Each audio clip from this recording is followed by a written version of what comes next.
Hello everybody, we are back with the World Championship Last Chance Qualifier. I will be your host Queedy, and for now I will be doing this alone.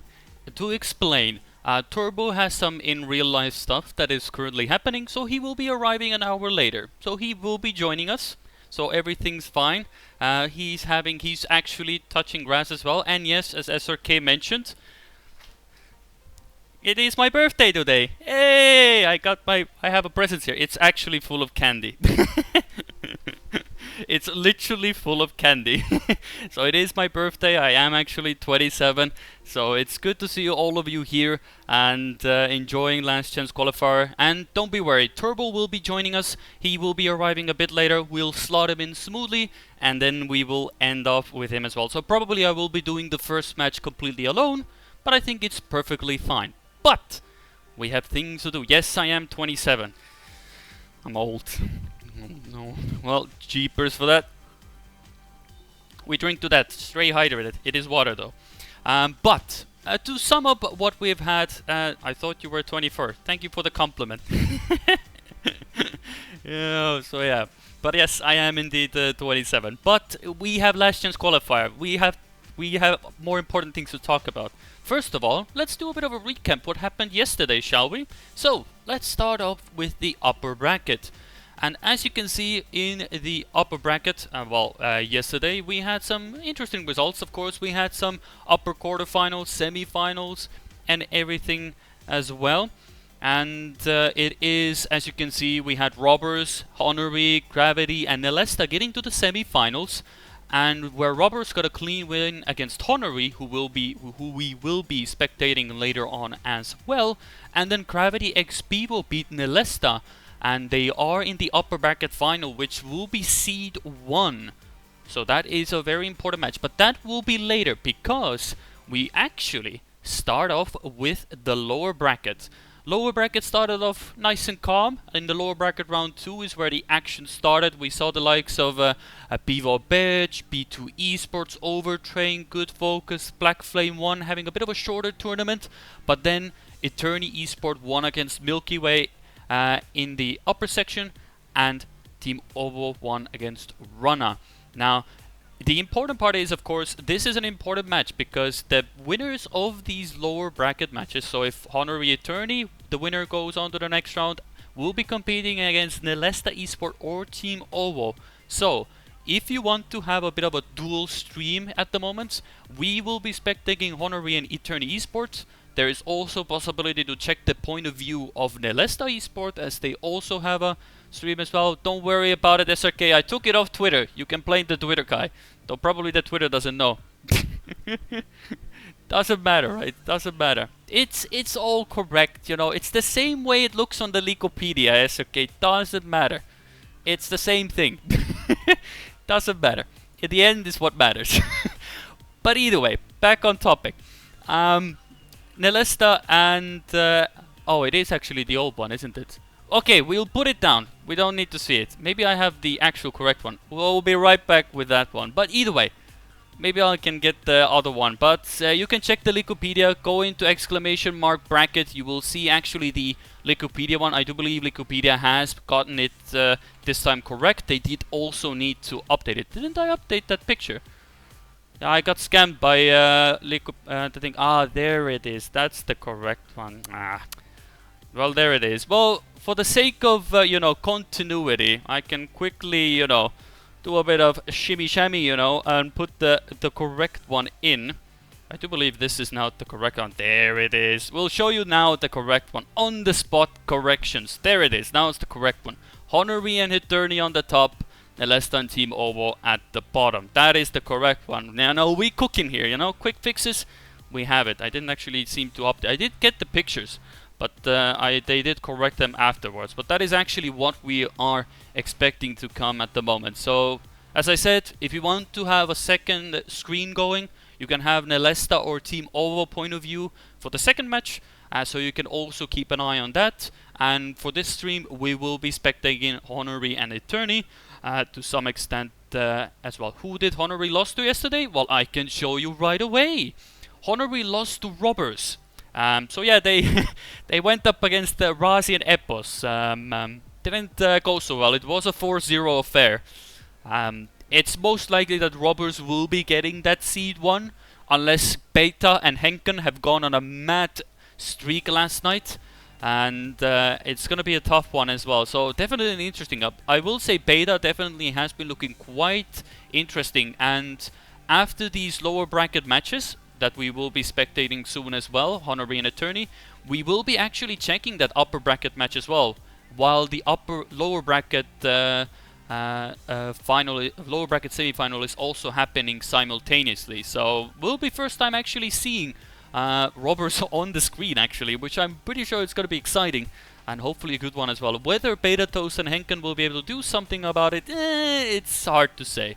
But, you know, we are optimistic. But of course, what are they actually fighting for? Well, the 2 spots in the wildcard groups. For Seed 1, it's Group G, where they will be slotting in with Airwalkers, Oserv, and DXA Esports. And Seed 2 will be going up against Sprout, Team Rex, and Antic Esports. Every other slot has been filled or has been picked in the draft. That was done earlier, earlier a few weeks ago as well. So this is a bit of an hindsight, is where they would slot in as well if they actually do get through.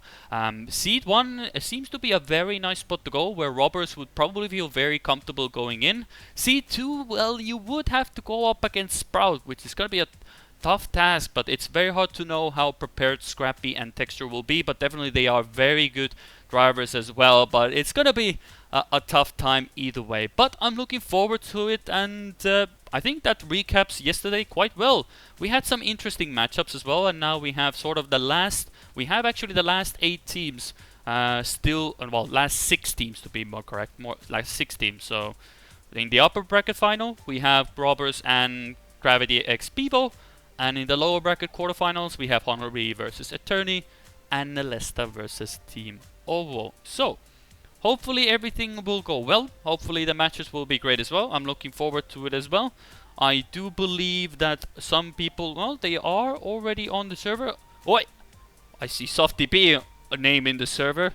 I didn't know he was arriving. But I see SoftDB name there, so that's all good. But either way, it's interesting to do. Also, let me quickly leave because it's asking me to be ready, which I'm interested that should not be popping up as well. Yeah. Okay, it's all good. Doesn't matter. It's all good. It just showed up for me. It was interesting. Okay, the server crashed, so we might need to do a restart. I didn't check the in-game chat, so there might be a bit of a quick fix there. Yeah. You know, the usual. It's, you know, you gotta get these out of the way. I came in, so I'll have to wait a moment. You know, it's all good. But remember, I would strongly recommend, you know, you can be now my second observer, you know. You can be all looking also simultaneously at for Team Ovo as well. You can keep me updated as well, what the scores are and everything.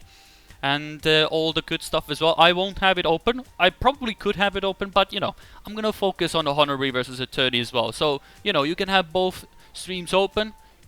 Keep an eye on both of the games, and you keep me updated, you know. Would be appreciated. Also, I would love to join, but I guess they need to restart the things, boom. So, for now, we wait a bit as well. Also, as I said, keep yourself hydrated. Can't beat a fresh glass of water. Now, are the servers now up? Ooh, let's check now. Okay, everybody's on the server. Okay. Okay. Okay, all seems good, all seems good. Posture check, definitely. Good idea. We always do posture check. You know, gotta get a bit of a twist in neck as well, but I believe we're starting in a moment as well. Oh, did they already have the pick and ban? I guess I missed it.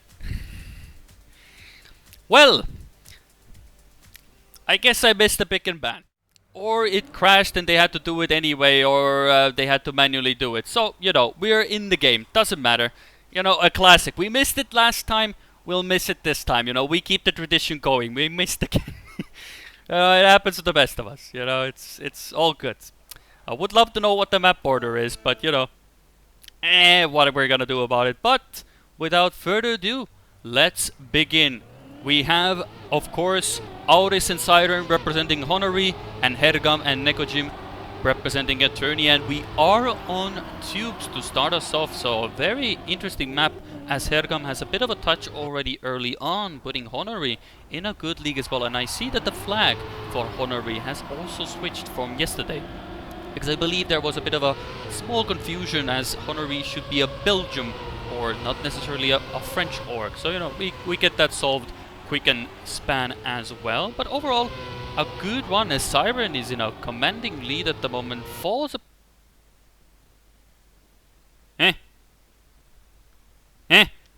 Okay, clearly I got a live banned for using hacks, I guess. Don't know what happened there. I'm gonna be frankly honest. Can I join? Or is the server completely dead?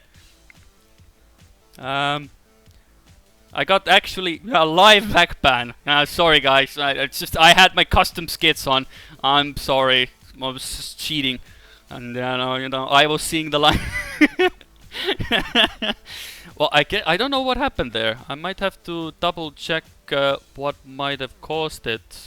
Let's take a look here. I assume it happened for everybody involved, because the server is completely dead. I guess Softy banned me or something. Oh, we have the pick and ban. Oi, we're not gonna miss it this time.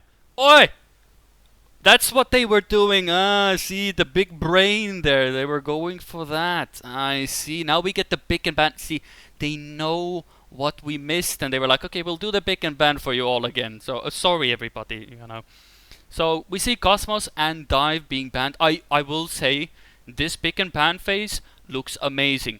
I will say one thing. You know what would be nice? At the bottom, it would say what maps are left over, you know. It would be nice, you know. You can see, like, one by one, they actually leave the... You know, we all know what maps are left over. We can all discuss here. Of course, throughout the season, we will remember all the maps anyway. But I know, it would be a nice little touch, you know. But I like it. It's such a great improvement over the previous one. It's so clean. If they can like tweak a little, you know, a little bit of quality of life things as well, and everything, and all that good stuff, you know, everything, you know, little things as well. We do have oh, actually, note 10. Everybody, keep a note of this stuff. You know, I take notes as well. It is a best of 7. We do have to keep in mind as well. We have Surf, Backflip, and Twisted, a very interesting combination. We still haven't seen Dive, by the way. Has anybody actually legitimately played that map? I still haven't seen it. We saw Valley yesterday when Spam played it, or not Spam, Team Ovo played it against Runner as well. Can we also get the timer on the bottom for Spectator, please? What do you mean?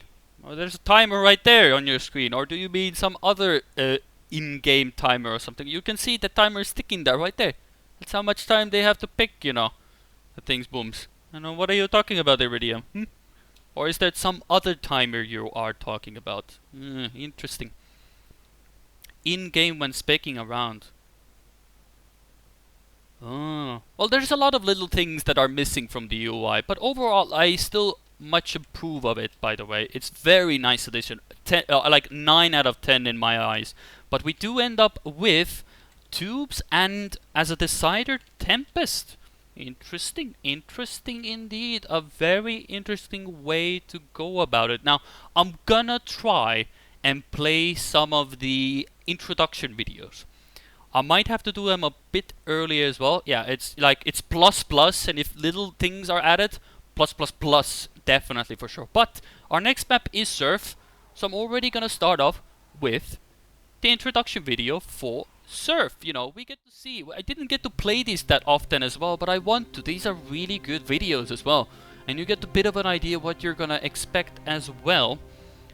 We all love Surf as well, so good to see. But this is the introduction video as well, and it's a good, definitely a good map indeed. It's an interesting one. Definitely Identity is where things can go very horribly wrong. A lot of things with the ice plastic can go horribly wrong to begin with. But it's good to see that all is going well, and you can see it flows really well. It feels really nice to drive. It's just when you get to these water sections, that's where you can lose and gain a lot of time. As you can see, you really need to get these as nice and tight as possible, accelerate as early as possible without crashing or going over the edge. So that is a good point to make, and of course you do have the Identity towards the end as well. I will say this much, if these videos could be like 30 seconds long or as long as the warm-up, would be much appreciated, because the match is already gonna start, the warm-up is already gonna be over, and I already have to switch to the in-game view, and we cannot even see the whole thing almost, but we do see it to some extent. But we have the game to start, so here we go. The actual first round of the match between Honory and Eternity Esports. So we get to see Honory starting off with a bit slow here as well. Opletter Iridium, be careful with that one. And don't want to get bent. Unless you have some insider information. Is Petatos Riolo Iridium interviewing? Just kidding.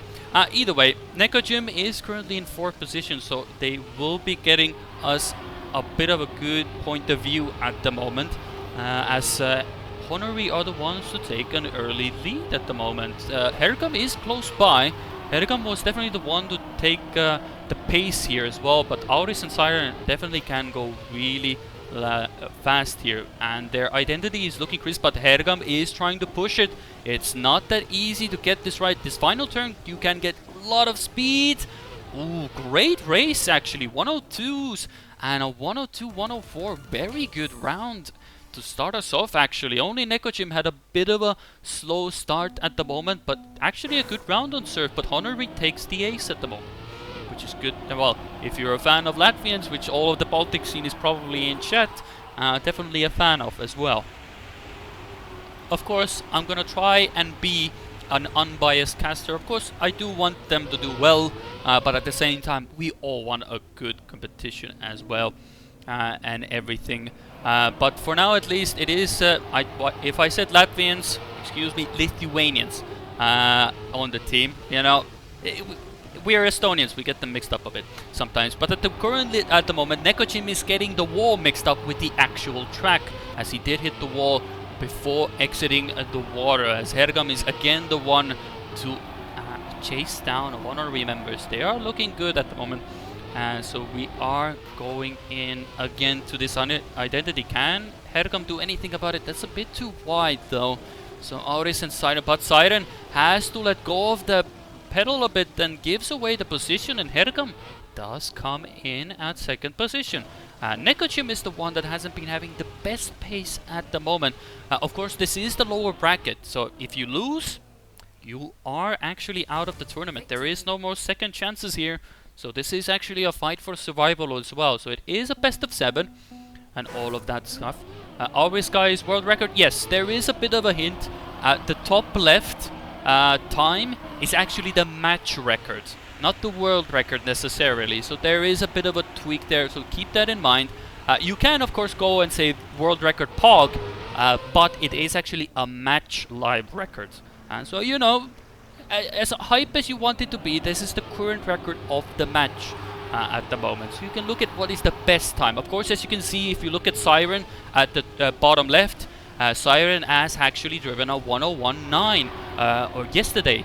So he has actually been a lot faster than the current match record, as Necojim hits the corner there, and Auris actually has a 101.5 in match checking settings as well. So definitely to keep in mind, and it's very hard to keep track of online world records as well, because these maps got recently updated with AMD and Alienware sponsors. Yes, those are our sponsors for the season, including Caporo, but Siren has to release again, and Hergam yoinks the spot once again. Auris has been driving very consistent on Surf, by the way. 102.2s all around, so really good stuff at the moment. And that is good to see if you are a fan of Honory, so good good start for them. Of course, we do have to keep in mind this is Honory's pick still, so they do have a bit of advantage to start off. But it's well, you gotta be good on all maps, but at first it is understandable that if you give away the first pick of your opponent, you know, it makes sense. It's the reason why they picked it. But Nekojim has been the one to fall a bit behind, but actually really sort of with it as Hergam gets a bit of a touch. Siren does go for more speed, but currently Nekojim actually having a decent round, trying to contest Siren at the moment. As Auris, yeah, Auris is having a good moment at the moment. It would be nice for Honory to close it out right now, because they only need an ace to get the 10 points.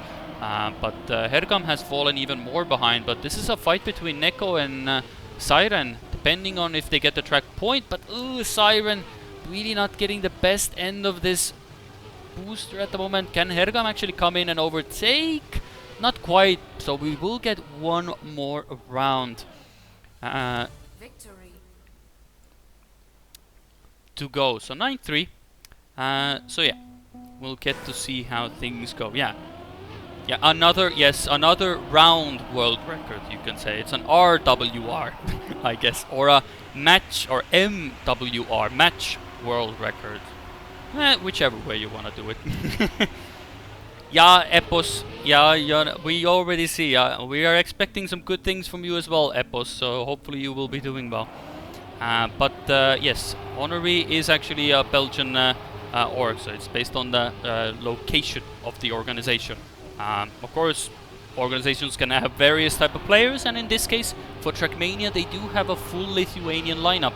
But Auris and Siren are definitely very good pickups. They have played a lot of regionals as well, and been done really well in the Baltic scene, and trying to qualify themselves for the wild card as well. And currently, at least, looking at the score for now and how it's looking, it's pretty good, as Nekojim doesn't get around the corner, and it seems to be a Honory ace, and it is a 12-3 to start off with a 101-8 for Auris. Auris very consistent at the moment on serve, looking good.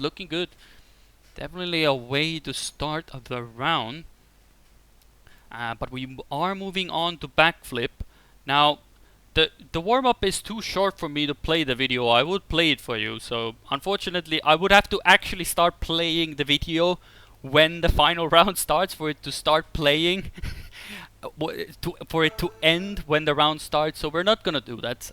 The best I can do for you is the first map, you know. So take it or leave it, you know. Just play it at 2x speed. You know, that's not how we do things here. But either way, that doesn't matter. There are a lot of cool stuff that they have cooked up here as well. Like, I'm still so happy about this UI though. It's just chef's kiss. But let's see how good of a flip they have been cooking. You know, sometimes you need to flip those burgers on the oven. Let's see how those flips are on this map for these players. This is a pick for Eternity. So let's see how they will actually do. What do you mean? What are you, Marina? I said a chef's kiss, not a chef's... You are in your own world, Marina. I don't know what you... People think... What they hear is what they think, Marina. That's all I will say. Either way, Nekojim and Hergam. Hergam has a really good league, already half a second ahead. And we get to see Hergam and Nekojim off to a Hail Mary. Auris gets a really high jump, but ooh, Hergam has had to respawn. So it does give Auris the lead. Siren has also overtaken it, so it's actually Honory being good and almost in the lead, but it doesn't really matter because we all know where it actually matters. And it is in the identity. If we go on to the backflip and we see, and let's see what we actually get. Good flips by everybody. Ooh, Siren doesn't get the boost. I don't think he actually has the speed, and he knows that, goes for that instant respawn. But Auris does get the first point, or at least the first place. But it is a draw to start us off.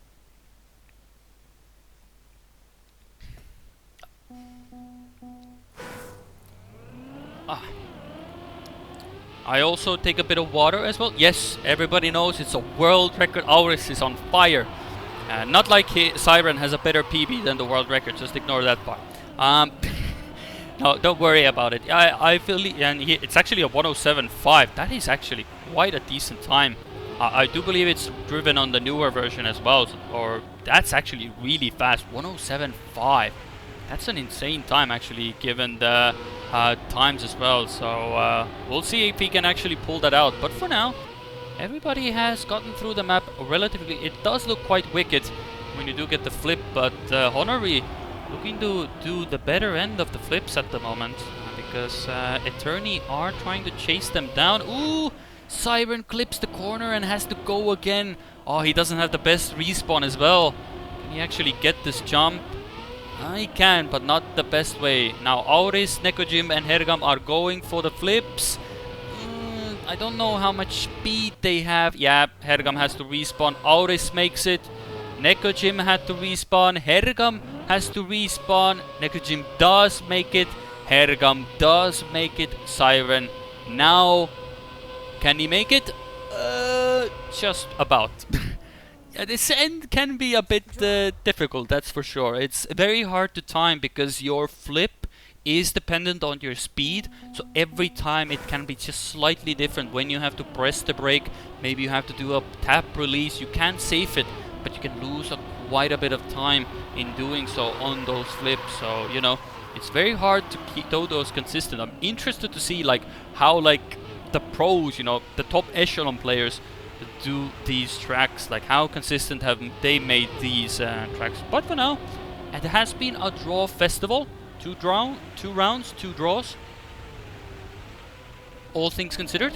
Also, one thing I noticed, there is no mention of what round it is like it was last season, as Siren has to go for respawn. Hergam flying to the moon overtakes Nekojim.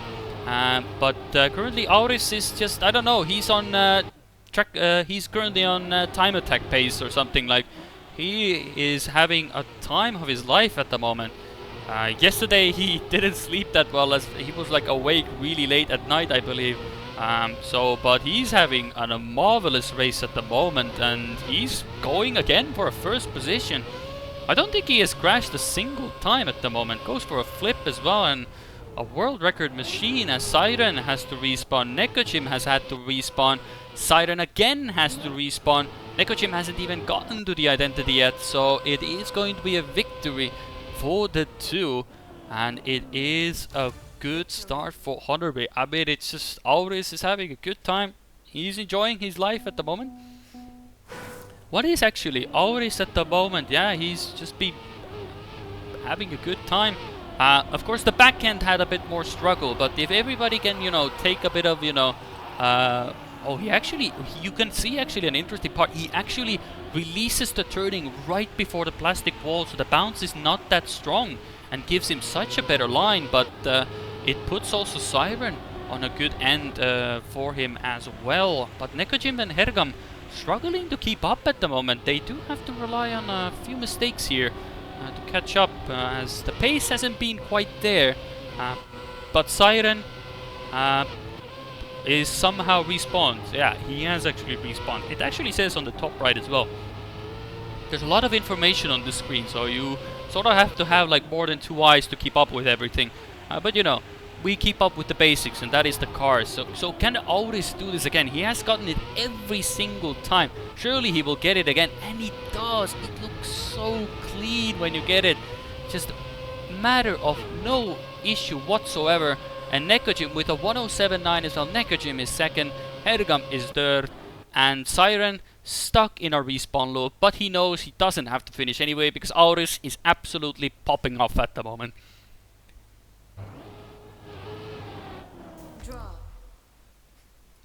That is actually, I'm gonna be honest, I've never seen Auris this consistent. Even in the Baltic maps, he wasn't this consistent. That is saying a lot. But it's still, you know, a 1-point lead, and it only takes 1 round for it to go wrong. Interesting to see. Nekojim again doesn't have a good bounce off the wall, and Hergam clips the penalty corner there, and it loses so much speed. So it is again Auris and Siren in the lead, as currently Siren doesn't get the best bounce off it. It's always actually with more speed, so there could be a possibility for an ace. Siren releases on the downhill. He didn't really need to. He could have full blasted it and he probably would have made the jump, I believe. But, you know. Oh, and speaking of the corner, Auris now has made the mistake, so it is a possibility for Nekojim and Hergam to come in. But Hergam is so far behind, so Siren, if he can make it, will be good for him. But Nekojim has to go really safe. I don't know if that is enough speed, and it isn't. Siren does indeed make it. Nekojim does get it on the second attempt. Auris is coming in now, but, you know, good enough. Third position. Oh, actually second. What happened to Nekojim? Did he miss the finish? Oh, he probably got flicked to the side a bit. That's a bit of a rough way to go. It is an ace for Honory, but I think Nekojim flipped to the side and actually didn't hit the finish. So that's a bit of a unlucky part there. So it can happen if you hit those ramps at an awkward angle. It can slightly chuck you on the side. So that's probably what happened to him, as Hergam doesn't get the plastic wall bounce in this case. And Nekojim is the one to keep the hopes of Eternity alive at the moment. Looking good at the moment. Also, fellow casters in the chat or co-commentators in chat, you are at the moment filling in the place for Turbo. What is the score in the other match? Would like to keep it updated as well. I'm sure some people are watching both matches, so would like to get some live updates from you. Keep your brain stimulated. Keep you paying attention as well. But for now, the only attention that you have to make is Siren didn't get to the booster, so he had to actually respawn. Oh, he's absolutely modded. This is not a good respawn. And Hergam and Nekojim have actually made it. Auris is the only one who has survived it. That is a respawn and a half. Yup, that is a respawn and a half. And Hergam is coming in, but that is not going to be enough to get towards the end. Nekojim is coming in as well, so it will be a draw, and Siren will be enjoying a bit of identity simulator here. No, that's actually not a bad way to go. I think he has enough speed. Ooh, just barely would have had enough speed, but it's a draw still. But Honory only needs one more point. And that means that they only need like first or second to secure the point for them. And that will be more than enough for Honory to secure another track point, as Nekojim slides out on the ice. He has to completely respawn from the beginning. So no matter what happens here, unless Siren and Auris have a Eastern European internet moment where everything disconnects out of nowhere, and they are just kicked out of the server, it should be a win for them here as well. So no, I'm just kidding. We don't have that bad internet. Though Siren has been playing mostly on Wi-Fi as well, but he has upgraded to a Wi-Fi adapter. So big things happening for the Baltic nations there. Me sitting on my 500 internet, but some people cannot have the opportunity for cable, as Auris doesn't have a capability of going for an attempt on the identity. Had to respawn. Siren is coming in first position, so it is a sealed deal. And Hergam will be coming in second, so secures a point. Auris will be third, and Nekojim trying to nose boost. That's not gonna work. You need a bit of a different setup for that one. Just saying, by the way. And it is 2-0 for Honory, 11-6 on the map, and we move on to Twisted. Yes, cable would be a possibility, but for Siren, cable wouldn't be an option at the moment. That's the thing, because he does live with his parents, and the way the householding has been set up, the cable doesn't quite reach there, and they probably would have to, do some shenanigans, pull in cables around the place. So he got a Wi-Fi adapter, and it's working fine for him. So, if it's the minimum you need, some people play this Trackmania with the minimum amount of things. They have the 2002 monitor with the 2004 controller or keyboard and a motherboard that should belong to a museum. but they still are able to play the game, you know, and still are better than probably 99% of people, you know. So that's the thing. But we are on Twisted, so again, Honory pick. Definitely a map that fits the playing style a lot more, but you can have a lot of little touches then and there, as we see Hergam and Siren already having. We'll see as it goes. Currently everybody looking rather good. No major mistakes, as I said. There was a little bit of a touch at the start, but oh, Siren gets a snow slide. And that's another good spot to get the nose slide. You lose so much time. That's such a crucial corner to get right as well. Hergam and Nekojim are trying to chase down Auris. Auris has been on a... I will say Auris has been surprisingly consistent. Knowing how Auris usually plays, he's been very good at the moment in regards to consistency. But Hergam and Nekojim are not far behind, and Hergam is actually trying to contest for that first position. Who's gonna actually take it? Auris goes for a lot more speed and gets the round for it. It is a draw, and Hergam actually drives a PB as well.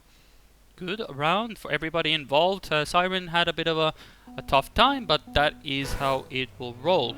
Let's actually take a look at the PB. So Nekojim has a 105.8, Auris 104.6, Hergam 105.6, and where was Siren? A 104.9. So definitely you can see that there is sort of like a second, and a half a second between the two, as Siren goes a bit too low there, loses a slight bit of speed as Nekojim hits the corner on the drift, so does put Hergam in a bit of a pickle, who has also, I believe, had a bit of a nose slide incident around that corner. So Honory looking to have a good ace position. Let's see if that actually continues. Ooh, bit of a wobble there, a bit of a clip. But Siren and Auris looking good at the moment. The team is having a good time. They were definitely a team to beat. They are good contestants for that C2. Whether it will actually come to fruition, we'll have to see. Yesterday it was a bit shaky, but maybe that was, you know, day one, XTD shaking moments, you know. First day, you know, you're a bit, a bit shy, a bit wary and everything, you know. It doesn't feel as comfortable yet for rounds, but I feel like day two now feels a lot better. And yes, that world record message is probably gonna pop up a few times.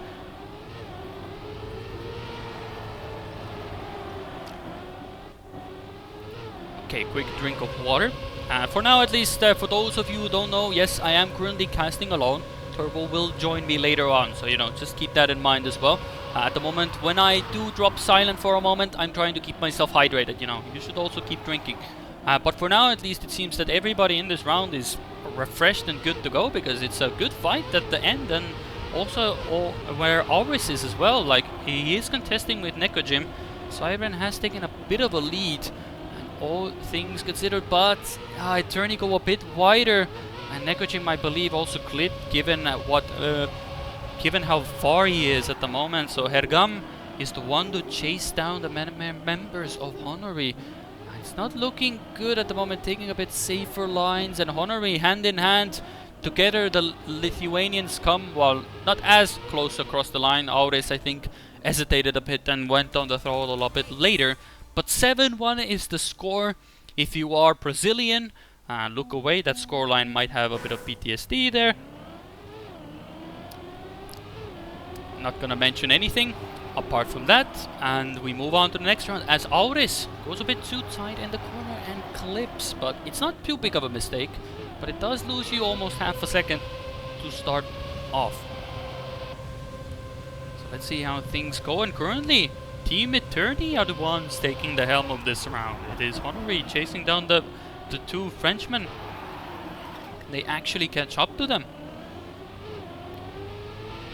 Currently all going well for Team Eternity. Siren and Auris need to put the pedal to the metal. There is not much track left, and once you get to the identity, you cannot catch up. Oh, but Nekojim gets a bit too much airtime, but he is able to catch up with the extra speed that he goes for a wider angle. Siren has fallen behind, so it is up to Auris, who has to push for the points, or it could be a possibility for the first ace for Eternity on this map, Nekojim is going a bit safe, so Auris is secured second position, and he does get it. Ooh, but Siren is able to overtake Nekojim, who got a bit of airtime, I believe, right before the end. So it is a draw there. Absolutely out of nowhere. He got that point, or at least he stole the point away from Eternity there. Ooh, but Nekojim, bit of a fumble again. That first corner is deceivingly harder. You do want to get it as nice and close to the border, but oh, Hergab also a bit too early on the throttle. Clips the red booster block. I don't know if he actually has speed.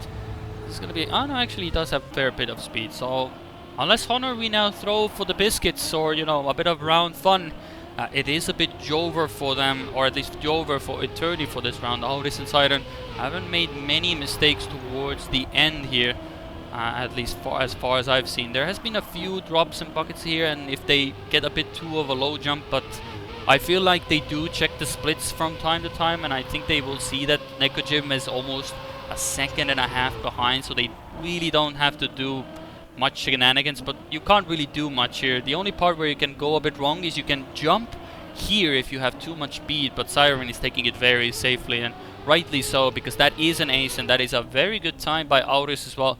A 104.7 as well to end it off, a good rounds time. And it is 11-2 for Honory, making it look quite easy for our first match of the day as we move on to Valley, to be our next map. We haven't seen much of Valley. As I said yesterday, we saw a bit of glimpse of it when Rana was going up against Team Ovo, but we haven't seen much of Valley, to be honest.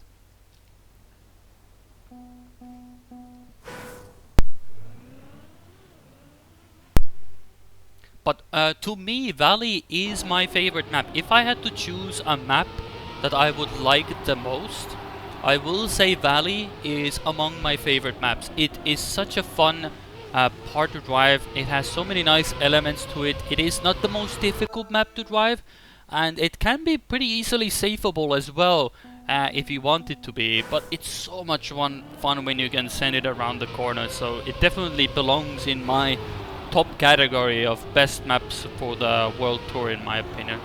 It's definitely an enjoyable one. Edge belongs there as well, just because it's a bit unorthodox as well. But for now, at least, we'll see if Honory is able to close out their first attempt at getting to a match point and getting it done on Valley as well. Let's see how this first round pans out. We see a familiar sight with Auris in the lead, Siren in second, and this time Nekojim is the one as well. Yes, the upper bracket final will be after this match. We will have most likely a short break, and after that the upper bracket match will be underway after that. But let's see how will the identity go. So you have to jump through these gates, preferably as low as possible, setting up for as much speed as you possibly can. We see Siren had to respawn, so it does give Eternity a good opportunity to come in for the punch, but Auris, clean run again, good amount of speed around the corner as well, and gets across the line. Hergam has had to respawn. Where is Siren at the moment? Already at the finish line, brings in the victory for Team Honory. And Hergam, having to respawn a few times, comes in fourth. So Auris again, looking to be poised and ready to go for the day at least. He's hopefully it's not early steam, that it runs out early enough, because he will have at least one more match after this, and if he wins that, he will be playing for C2 as well. So definitely, you know, he cannot run out of gas too early, but at the moment, looking very promising for Team Honory to go very far and possibly contest for that C2. As currently Eternity slightly being left to scratch their heads, like there hasn't been a moment where they have really felt like they've had success that much. They have good moments and good rounds, but it hasn't really gotten to the point where, you know, they get an ace or they are comfortably in the lead. But for now, at least, Honory again taking an early lead. Nekojim has to respawn. He took too much of the penalty and has to go for it. Otherwise, he wouldn't have made the jump. So good thinking, good fast respawn. Let's see if it might come in handy here, because you can still fail these jumps. But for now, everybody seems to be getting them clean. Let's go to Hergam. He will give us the best point of view if everybody makes the jump. Siren and Auris do make it. And it is going to be an ace for the two Lithuanians. 1:10.07 and a 1:10.2. So definitely pulling in the fast times for us. These are good times. They're driving relatively clean as well. And that is very good to see if you are a fan of Honory. Auris with a 1:10.3. Auris with a 1:09.7. Siren with a 1:10.3. Nekojim 1:10.9. Hergam with a 1:12. So I mean, there is 1 second of a gap. But that can be one respawn as Auris falls off the edge, becomes a Discord speech bubble, and is now last as well as Eternity are trying to go for their first ace at the moment. So if Siren doesn't get a good end, there could be possibility for some good points for Eternity here. If they get this end part well, you might need to release a bit here, but looking good for sure at the moment. Ergam does keep the lead. Siren does get a lot of speed as well. Auris has also had to respawn again. Jumps a bit too low, I believe. But Hergam needing to respawn, has to go for the jump again. So Siren is in the lead. Nekojim coming in front as well, but who will make the jump? I believe Siren has the better line, but he doesn't make the jump. He releases too much, and Nekojim is the one to get across the line. Where is Hergam? Hergam hasn't even gotten to the second jump yet. Auris had to respawn as well. Siren gets across the line. Auris doesn't get through the ring. So it is Hergam coming in, and it is a victory for Eternity. Auris stuck at the jump. Makes it this time, but it's not enough time to get across the line. So Eternity slowly crawling back, you know. It's not over until it's over, you know. It's not over until you have 10 plus points. So Eternity definitely has a lot more fight in them, and we still have some very unorthodox maps to come, so everything is still possible. Whether it will be a possibility for Team Eternity, we'll have to see, as currently they are already, well, Hergam is already almost 2 seconds behind, well, 1.5 seconds behind, and Nekojim is in the wings. Siren, a bit of a wobbly exit there, but keeps it under control and actually gets across. So Honory could be setting themselves up for a nice, pristine ace here if everything is driven clean. Nekojim, as soon as I say that, of course, Siren has to respawn. Classic. Hergam has also overtaken, and Siren now is in 4th position. So everybody 1, 2, 3, 4. Let's see who makes the jumps. Everybody does make it. Siren does go for the drift. Doesn't have too much speed, but is able to go for it. Does everybody make the jump? Auris makes it. Nekojim makes it. Siren tries to risk it a bit, but that's not gonna be enough, and that is gonna be your classic draw for this round. 7-4, but it is crucially putting Honory on match point. So if they get an ace, they win the match 4-0 and move themselves up to the next match, where they will either meet Team Ovo or Nesta. See if we can maybe get a glimpse of that match as well. This could be coming to a short conclusion here. Let's take a look here. Currently everybody is still in the mix, so there is a possibility. You can see Hergam actually sets up quite wide, but his exit is really nice at the moment. So good to see that all is going well here for Eternity. They do have some good lines. It's just that the last concoction, or the last, recipe, has missing a few ingredients. Mostly a clean finish is the one that has been missing most of the time, but we'll see. Everybody's trying to push this because, but Eternity, well, in this case Hergam gets a bit of a clip, gets to the checkpoint, but is now very far behind, and Nekojim doesn't have the best exit out of that section as well. So Honory could be looking to close this match here now. If Siren and Auris make the jump, it is GG, and it seems that now there is no room for error. We have our first winner for today. It is Siren and Auris, both setting a new PB and, well, a world record as well. It is a GG, so a very clean round for them. They take the track, they take the match point, and they move on to the next round, where they will either meet Team Ovo or Nesta Esports. So, well, congratulations, well done to them. That is good to see. Hopefully we can soon go on to the next match as well. So, I'll quickly check. Oh, that's the wrong POV. That is for later. That's we'll get Turbo there soon as well. Don't worry about it. He will be arriving hopefully in like, well, he said he will be in like an hour after the stream starts. So, you know, we'll see if he will be on time. But we have another match underway, so no room for breaks. We go again, but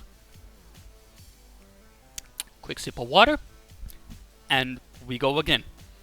We are gonna go to jump into the game, and we see that Team Ovo is in an ace position. Would you look at that? That 4-1 could become the 4-4. Oh, Tarpo falls off, and Nico overtakes Spam. I probably shouldn't have said anything, should I? Yeah. Not my fault, just saying. I just arrived. You know, it's not my fault, it happens. You know, not my fault, it was them who threw the ace, not me. Just saying.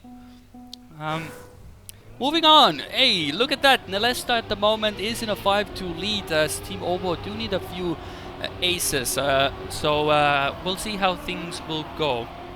Yes, later on Turbo will actually join us, so don't worry about it. It is actually correct. We'll just have him on a bit later.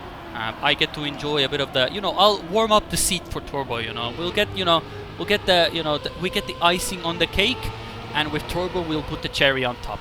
But at the moment it is Tarpo who needs some sweet, well, something at least to keep him going, because he finds himself at the moment in 4th position. Ooh, we have Turbo here as well. He is in the chat.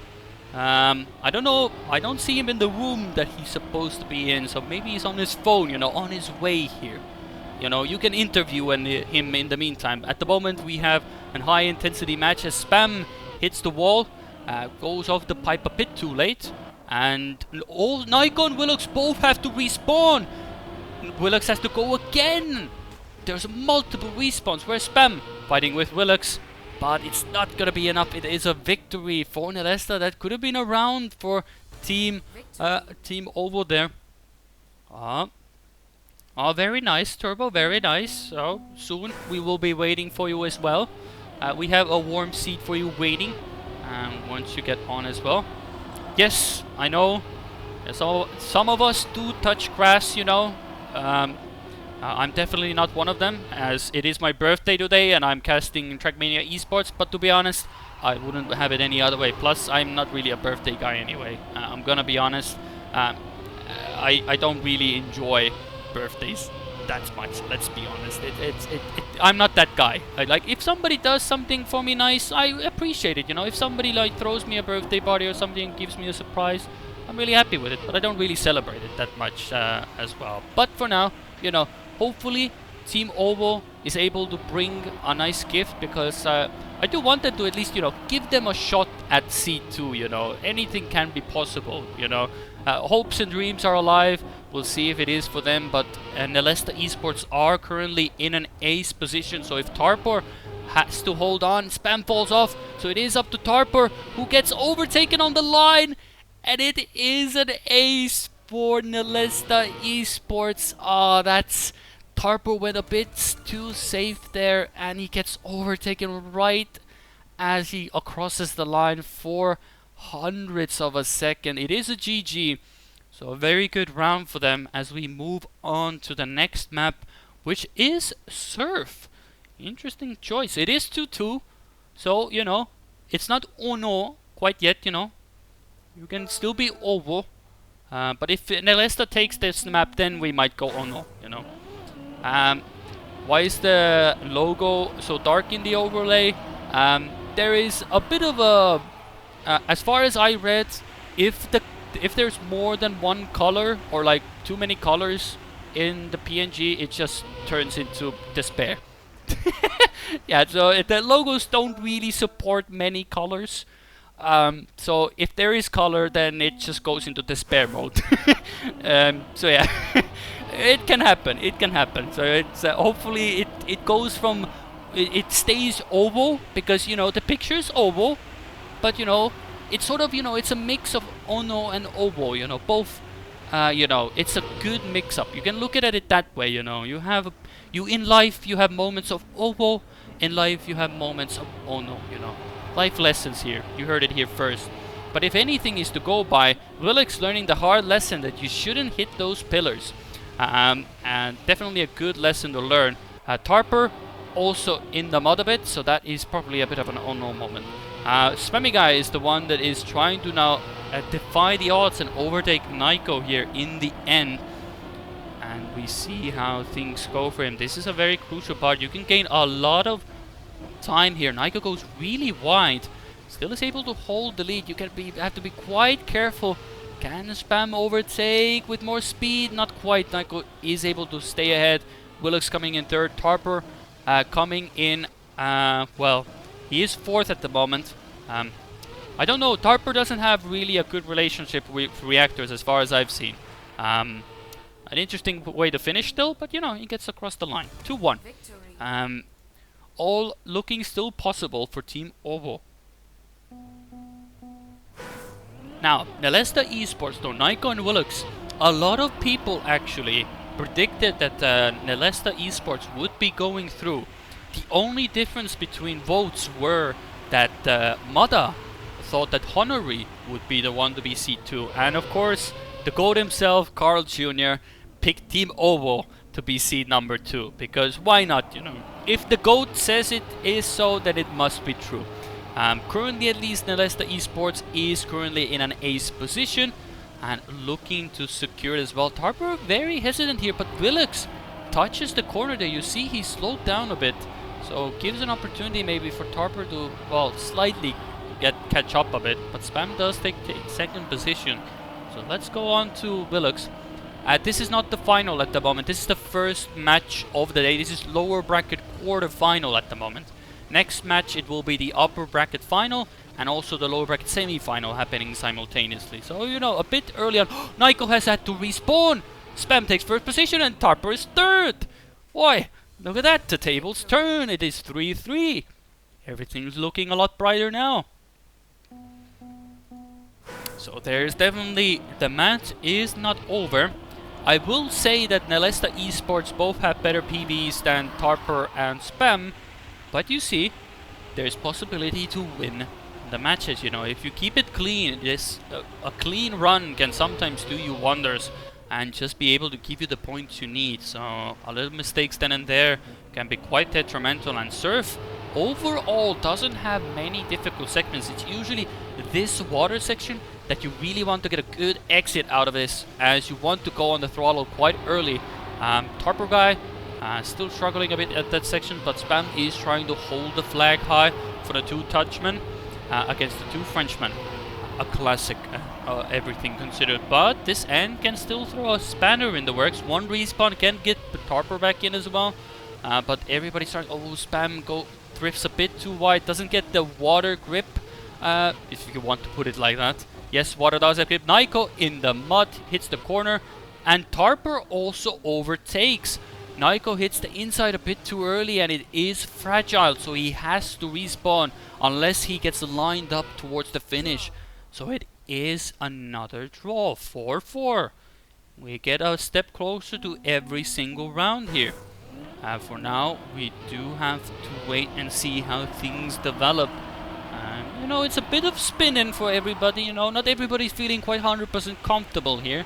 If anything, it's Willox and Spam who have been sort of leading this as well. Whose pick is this? I would have to guess, since it is the 5th map, it is Nesta's pick. Because it goes one by hand. It doesn't show the map pick here. It doesn't also show which round it is. But if you look at the display, you can sort of figure it out. But you know, these are the little things that maybe can be added later on. This is the last chance qualifier, so there's a lot of nice little feedback that can be given, little things that can be added, and then this is a 10 out of 10 overlay. It just looks so nice in my opinion. So much information. Willox is absolutely mudded on wet plastic there, so it is up to Naiko to keep Nesta's dreams alive. If he makes a mistake in the end again, he will be succumbing these points, but he's keeping it clean, he's keeping it secure, and gets across the line in first position, it is a draw for this round. Willux gets an attempt at the identity, so gets a bit of practice. You know, it's good to go through these section stills. You know, keep yourself warm, keep yourself going. Know you can still do them with comfort, even though if you made an early mistake on. So good to see Willux still going for it. Some people just sometimes give up. There is no DNF. DNF has been disabled, so you cannot literally physically DNF here. So either the clock runs out, you don't finish, or you are just gonna come in a bit later than others. Now, let's see how the cookie crumbles for this round, as Nesta have a decent start. Tarper currently is gonna give us the best overview of everybody. Spam is there in the mix. Everybody's coming in quite equal to this section. Ooh, Naiko goes a bit too inside. Definitely you can see the difference what happens if you go a bit too inside. Tarper doesn't get the best exit, so loses quite a bit of speed to make that turn. So again, Spam has to overtake both of these members to keep it going.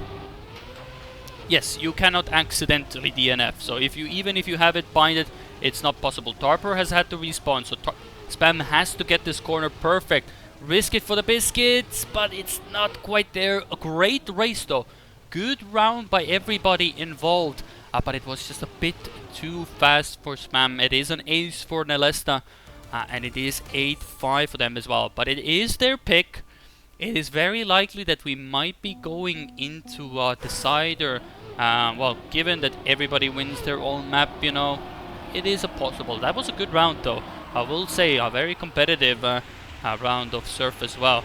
But Tarper really needs to get into the mix here. I don't think Surf is a map that he seems to be enjoying that much. He does have a decent enough PB, so he's able to keep up with everybody. But the water reactor section hasn't been really fortunate for him. But sometimes Naiko and Willux also haven't been getting it clean. Let's see here. Everybody gets it. Tarper does get it as well, but that is not how you want to exit that part. And unless one of the members of Nesta here have a complete fumble, they do need only 2 points, so a victory would still suffice them. But an ace would of course seal the deal and put the nail in the coffin a bit as well. And they are looking quite comfortable in front. This is looking like to be a very good round by them as well. And it is. Both drive a 101. 101.8 and a 101.9, so very strong times. Good rounds by them as well. 11-5. It is 3-2 in favor of Nesta Esport. And we move on to map number 6, which is a must win for Team Oval. And it is Is that Cosmos? It's sometimes hard to tell. It is Cosmos.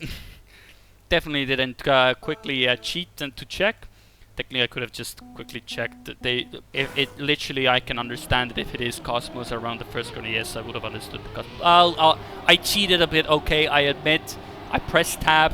It doesn't say what map it is on the top left. Okay, we have to do some little bit of you know, dings booms there. You know, get the things done. There was an interesting line here that only Honory were doing this. They actually didn't go for the jump there. They actually went for the smooth section there over the plastic, because I feel like it's very easy to lose the gear there and lose quite a bit of time there. So it's not actually maybe that worth it to always go for. And sometimes they actually were faster than the jump. As Naiko is the actually it wasn't. It was Tarper who had the first fumble. Willux and Naiko both clipped the corner, but are able to continue. So it is somehow still going. We have the red circle as well.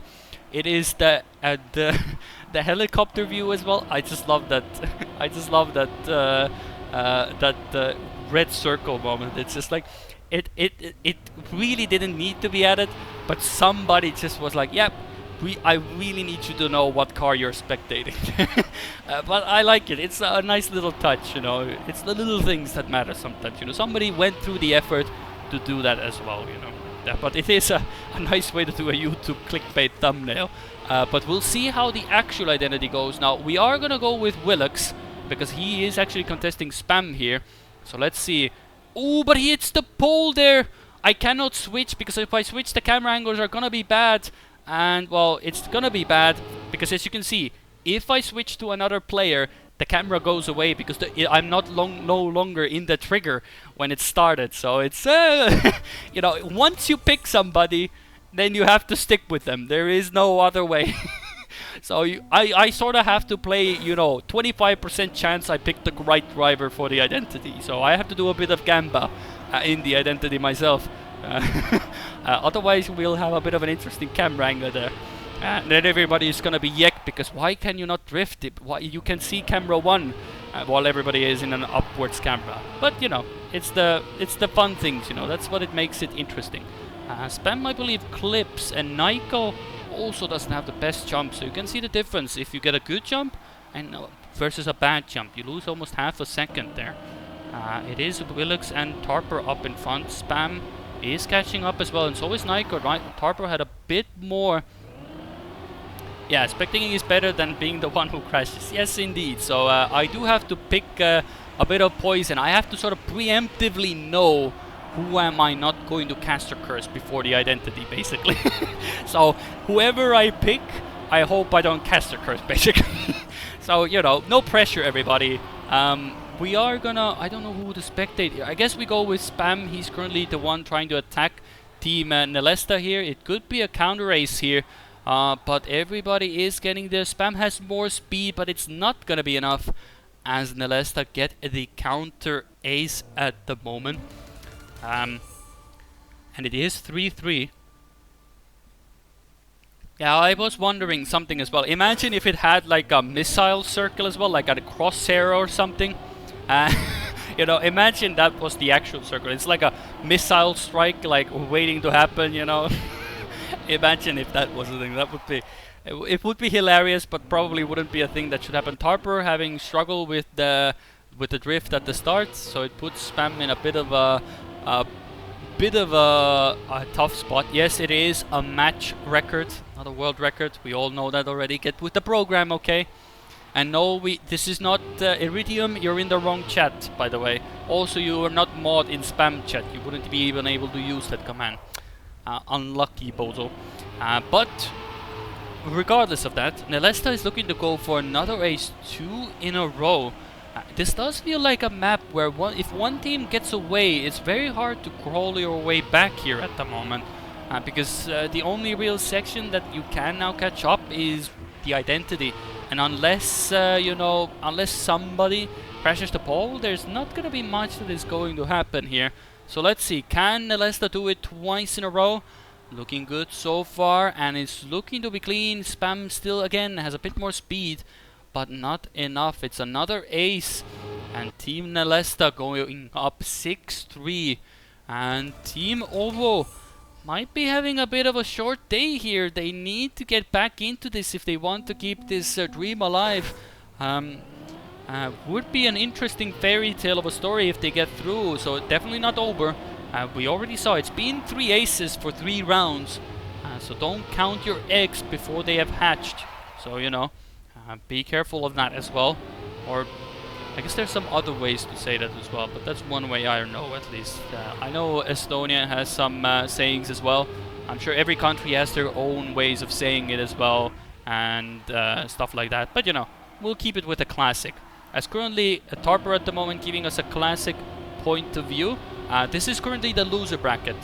The next round we'll be watching the upper bracket final, so stay tuned for that. But this is for fighting for top 4 as well, so this is quite crucial. So one of these teams will be going up against Honory for a chance to play. Oh, but Tarper has a really awkward transition there, so Spam now has to deny the ace yet again. Will he be able to do it? Let's go on to Willux. Will be giving us a good overview of everybody involved. Can Spam overtake the 2 Nesta members here? Everybody's getting it clean, and it is too clean for Spam with a wicked finish as well. That was a Discord bubble gone right, actually. He flicked himself to the finish there, but it is 9-3. So now Team Ovo needs 2 aces just to bring themselves to a 9-9 scoreline. And that is going to be a tough has to be made. Let's see if they can actually do it. Ooh, Spam gets a no slide as well, but so does Nico. So there is a possibility. Tarpo is also in the mix. Willux is having a good lead at the moment, but Willux clips.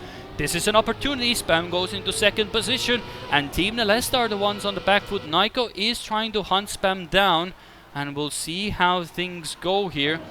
This could be a nail-biter of an end. If Tarper can hold on to first position, this will come down to Spam to take second position here.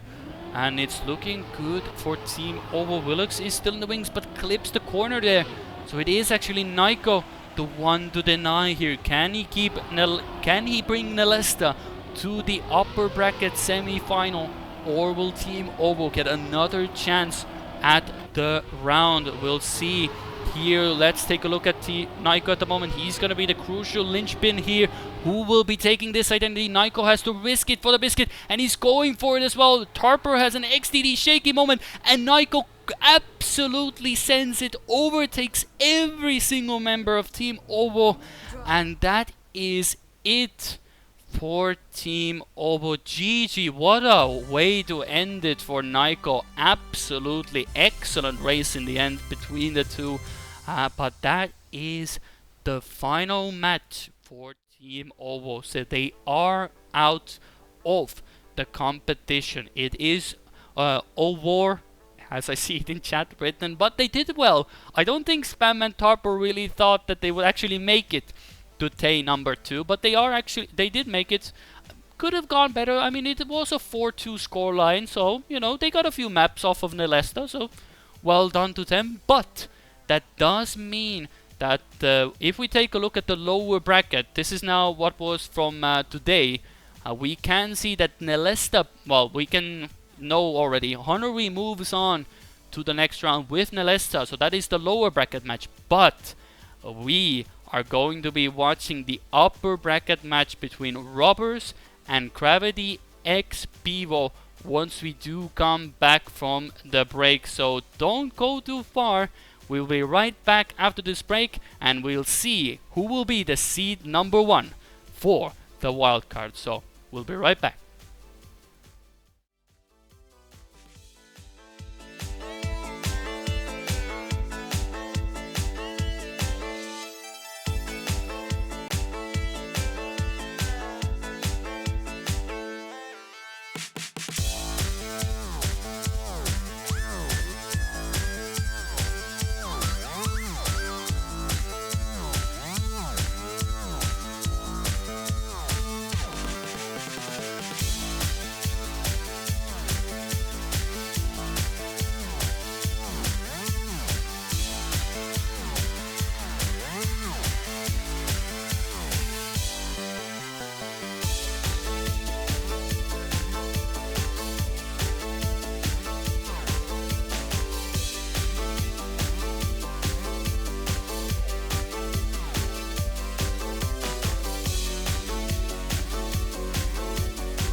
Hello everybody, and look who I have here. Turbo is back on your screens as well. Happy to have you here as well, and hopefully you had a good time as well today. And I know you had, it's a Sunday, it's usually weekends are meant for relaxing, and you had hopefully a good time as well. But now, even better, you get to enjoy Trackmania. Yeah, I mean, I just spent time with my girlfriend, but first and foremost, happy birthday, Critty. I hope you had a good first match, and apologies that I was not there for the first match, but I had the dinner planned with my girlfriend for 17, so that's why I had to skip the first match. But now we're here, and look at that bag here. Oh my god. That is a bag full of candies. Like, you can, maybe I can point it. Look at that. Look at that. There's just a lot of, that's some cookies as well, lions and stuff as well. There's a bag full of candies. I won't be sharing though. That's all from me. Just saying. Unlucky. But we have to go into the big and ban already, because it's already underway, and it is the upper bracket final between Robbers and Gravity X Pivo. So you arrive at the perfect time, sort of, as well. Yeah. So whoever wins this match goes into the group. It was Group G, I think. Yes. So the easier of those groups. And let's see how that goes. So best of 7, of course. The loser will play against the winner of the semi-final or final, however it's called, the last match, let's say like that, from the lower bracket, and they're gonna play against them. The match currently takes place. I'm not sure who's gonna stream it. Maybe there is currently at the moment. Well, it is Nesta Esports have their own stream going on as well. So there is actually a Nesta Esports Twitch, I believe, that has also the point of view. If my memory serves me right, I remember him tweeting about it. So maybe you can have it on your second monitor. Maybe keep an eye on it as well. Okay. But I already want to think about a pick here, because Gravity Pivo, if you remember in the seeding, they were really good on GeForce. They lost that map, but they were okay on this map, to be honest. And taking that as the first map, I think like Henken and Bellatos are definitely the outsiders here. But I think with that, the GeForce as pick number 1, that is definitely here, well. It is very hard to know, because actually this is the first time we see Epos and Razi in rounds as well. They have been just clean sweeping everybody. So it's gonna be a uphill battle. They are definitely that dark horse here, Gravity X Pivo. But you never know. But we have Dive. So if we get to map number 6, we might see Dive for the first time as well. If we get there, it's a tall ask, but I have some confidence, because Beta Toast actually did put in time attack and in rounds very competitive times. And if Henken had clean rounds, he actually was also really good in the mix as well. And I just realized I didn't note down the map order. Classic. So the classic. So Valley's not in there. Yeah, we'll just get them in there. Yep. But there you go. I think the map pack in general, we just slept over it for one day. We've seen the maps for the first time yesterday. I think they're nice, to be honest. I really like those maps. Some of them are a bit harder, of course. Some of them are a bit easier. But I think it's a good map pack, at least to watch. I think as a player, I've heard Stufts complaining about it, I would say, saying that this is the only opportunity how to make it into in the Trackmania Grand League. So he has to play this map. But then he also said, yeah, maybe we're that spoiled from Season 2 because those maps were really good. Yeah, Season 2 in the Trackmania World Tour, people really said that Season 2 was a very good map pack. There were a few outliers, of course, still, but people really enjoyed playing them. But this is World Cup as well, so you definitely can see the ramp up in difficulty as well. Yeah. They are longer on average, they are more technical as well. There's a lot of elements that we haven't seen a lot of the maps, a lot of tricks and mechanics you don't see often in the World Tour maps. But without further ado, the upper bracket final to decide who will be seed 1 in the wild card groups, and who will go into Group G already. And we'll see who it will be, whether it be Beta Toast and Henken for Gravity and X Pivo, or will it be Robbers with Razi and Epos. And at the moment at least, it's looking to be a very good start for the team of Robbers with Beta Toast in close pursuit. As I say nice that, jinx. Razi has a bit of a slide out. Yeah, so Razi with 36% crashes, 30% top ones. Epos with 63% top ones and 24 crashes. So they can see they only lose 7% of their rounds. And Epos here, oh my god, what a great flick. But look at the line here from Bedatos. That's what I was talking about. Bedatos with a lot of speed, but does not go for the break tap. It is Epos right now in that battle for first position. Minimizes airtime accordingly. He has a way better line over that last stretch here, but the nose that comes into play as well. Very, very nice line from the UK prodigy, I would say. He's on a good way to contest someone like Pack in the future, but Bedatos is the player to beat at the moment. Bedatos has good speed here as well. This could be a victory for Team Gravity Pivo if Bedatos gets a good ending here. Very good approach. Epos with more speed, and Epos will not fail it compared to Bedatos, and this could be a victory now for Team Robbers because they are first and thirds. Razi also overtakes Bedatos. 1:13 is the winning time. We have seen faster times, but we have also seen slower times. Well, if we look at it at the moment, if you look at the time, it was a 1:13.3 by Epos, and Bedatos was actually in front. That was PB pace for Bedatos as well in the first round already. So clearly they know what is at stake, and they know that they have a really good chance of actually getting to seed 2 as well. Whether it will be against Robbers to get seed 1, it's a tough task, but at the moment at least, off the gates, Robbers maybe not looking as hot, but as I say that, now Bedatos falls a victim to that slide out. You can actually do a break tap there to get a really good exit with a lot of speed, but it does runs itself with a risk, because if you time it wrong, it's an immediate slide out. But Epos gets really stuck on the bobsleigh, but Henken slides out, so it is still an ace position for Team Robbers. Not the round that Gravity XP were looking for, but this could have been again a good possibility for them to yoink a few points, but now they might be allowing an ace here for Team Robbers. I mean, the thing is, Henken and Bedatos, they have to push. They have to go out of their comfort zone. They cannot save, and for that they have to go for that break tap. They have to go for that additional risk to beat Razi and Epos. Razi also on an okay time. I think he can beat that 0.3 here. Yeah, a 0.2. That is... I mean, we probably have seen faster times yesterday, but this is beating Muda's online world record, just to give you a perspective. So very good time from Razi. Epos, of course, capitalized from Henken's and Bedatos' mistakes. But I think Henken, they have a chance, but they need to make it happen in the next 2 rounds, else the map will slip out of their hands. Yeah, but there is an interesting part here as well. It was that if we remember from the previous matches, Gravity XP Evo, their first pick was GeForce usually against everybody else, but this is actually Robbers picking this map. So this is a very interesting thing. They're sort of challenging them. Okay, this is your best map. Can you beat us here? If not, well, I don't know how much of a chance you have on the rest of the maps. It is a bit of a test of skill as well. You know, you put the other team on their best map. Can you beat us, basically? Can you do it? And at the moment, Robbers is showing up in the limelight, or at least in the spotlight at the moment, as the upper ones.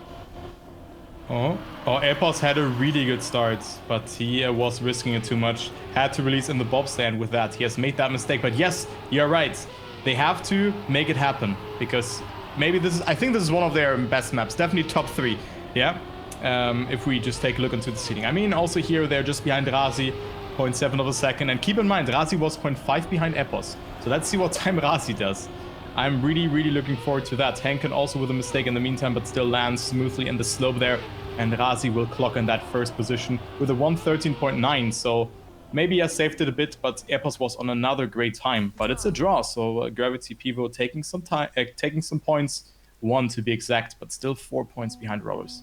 Yeah, it's a tough task what it's going to be, but you can see, like as I suspected as well, like Bedatos and Henken, their times can go very similar, or at least compete with Epos as well. Like Epos and Razi, their PBs are pretty insane, to be honest. But it's not something you can always do every single round. But you can see that they are sort of borderline on the PB pace of Bedatos. But he's also probably been cooking before this as well. You know, a bit of extra practice. You know, make sure it's as comfortable as it can be, cleaner than it was yesterday. So it's hard to tell, of course.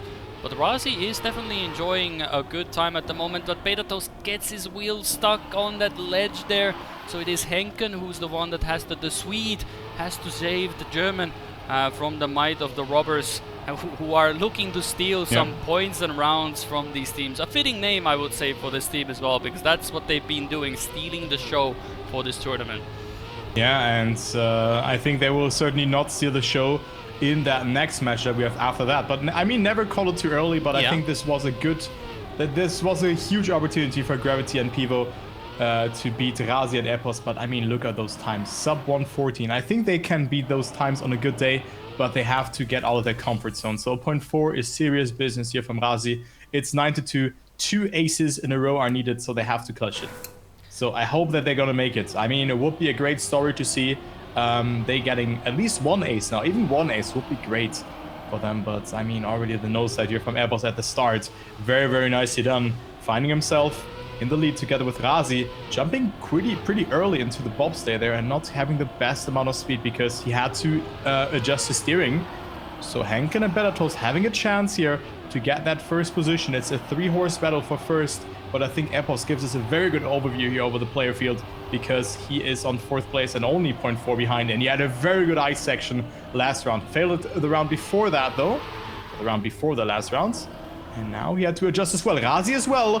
Oh, Henke, not with the best line, but look at that. The dirt soup here from Epos getting some airtime, but still is in this fight here for that first and second position. And we see Henke with a mistake. So I think this is it, unfortunately. Yeah, it is. They really needed Henken to take over Epos at the moment, but it's hopefully Epos doesn't make a mistake because then it's going to be a bit bittersweet for them. But it seems that this end, that once you get into the flow of it, it does sort of right it itself. You just have to have a bit of a visual marker when to jump in, and the rest of it gets carried. So Beta Toast with a very good time, very close to his PB as well. So maybe a bit of a confidence boost going into the next map, but it is going to be a draw. But that is more than enough for the first track point for Robbers, who take the 1-0 lead. Of course, we have to keep in mind this is the upper bracket final as well, so it's not going to be like, oh, this is the final chance they have. So if either of these teams, whichever will lose, will still have a chance to go for seed 2.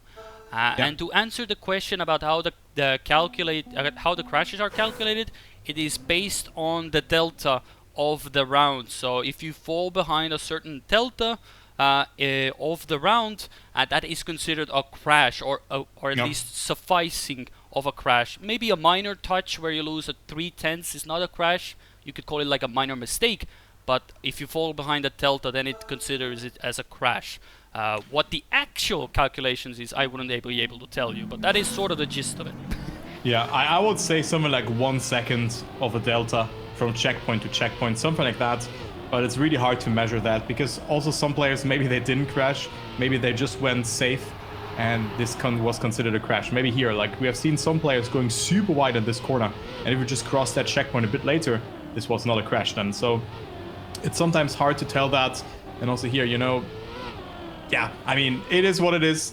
I think there's still some good things to take away from that, but usually, like, it's very hard to determine that. Anyways, let's go into this map. This is the pick by Gravity and Pivo, by Bedatos and Henken. It is Edge, one of the RPG-style maps. Bedatos is really good on that. As you can see, he finds himself in the lead, and we see the first mistake being done by Razi.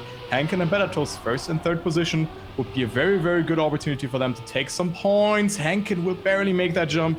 Bedatos on a great time here, and also Henken clears that jump.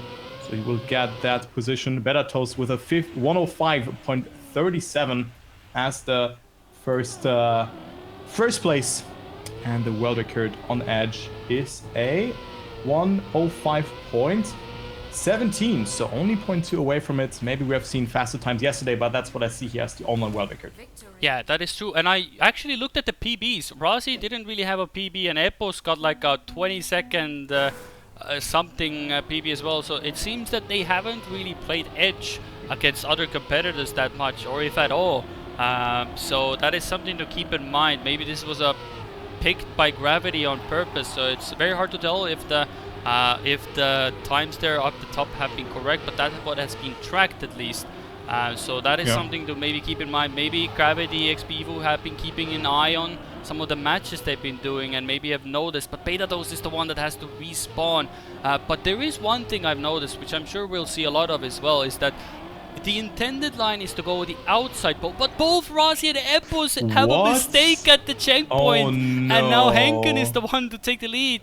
Beta also makes a mistake beforehand, but he's with Rossi. Rossi has such a completely modded checkpoint. He's absolutely not enjoying his time there. So it's Henken in the lead, Epos is second, and Beta Toast is fighting Rossi, who clips again and gets overtaken by Beta Toast. Now this is the edge we're looking for. Yeah, this is usually the edge that we have seen yesterday as well. Henken survives the ending. It doesn't matter. He wins the round with a 107, 2 seconds over the world record. Beta Toast will get he will get that third position. I thought for a second that Epos had to respawn, but that wasn't the case. So it's 4-2. Looking good for Gravity Pivo to take home this map eventually. But we have seen Epos and Razi with a good start, but then lacking that consistent or this last call in the end of getting that 3 points across. You know, just before that backwards part, they made that mistake, and I hope that the momentum swings towards Gravity Pivo, but just when I think about it, it's the first mistake being done by... No, wait, it was Razi, but now Henken also did a mistake. Okay, thank you. Yeah, that is exactly what happened, and yeah, chat is correct, and that is indeed a 16.9 a PB by Razi. He still hasn't gotten a faster time than that. You know, he's practicing, you know, let him try, you know. He's probably not in the Edge community. It seems that this is a map that maybe robbers are more vulnerable than other maps, and clearly that's what I was saying before. Maybe there's a clear reason why this was picked against this Epos guys to go for another respawn. This is definitely not the consistency, or at least what we would have expected from Epos and Razi. Beta Toast is holding the flag up high for Team Gravity X Pivo, and he's holding the flag to get the first position with a 105.4. Good times. Whereas Henken, too far behind to even contest with Epos, who's coming across the line now. And Henken, well, should be able to finish. It's going to be a bit of a bumpy landing here, but it won't make the difference. It is a draw, but that's more than enough for Gravity. They will just be going on to the... They can get 5 more draws, and they're more than happy with that. Yeah, and also the other match is happening right now. You can follow that one as well on the Nesta channel, Nesta TV. There you can see that.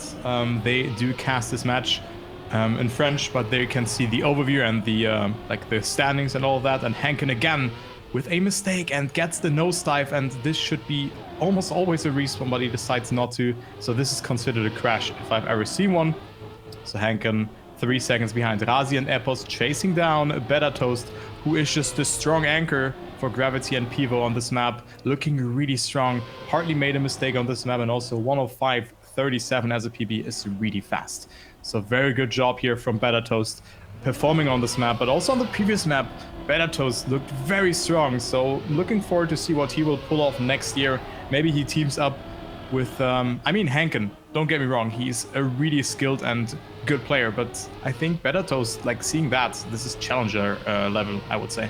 Yeah, especially on those maps. Definitely a person to keep an eye on, because he's really giving a run for their money on Edge for Epos and Razi, who don't really seem to be at all comfortable with this. Another victory for Gravity X Pivo, and Razi yet to break the one.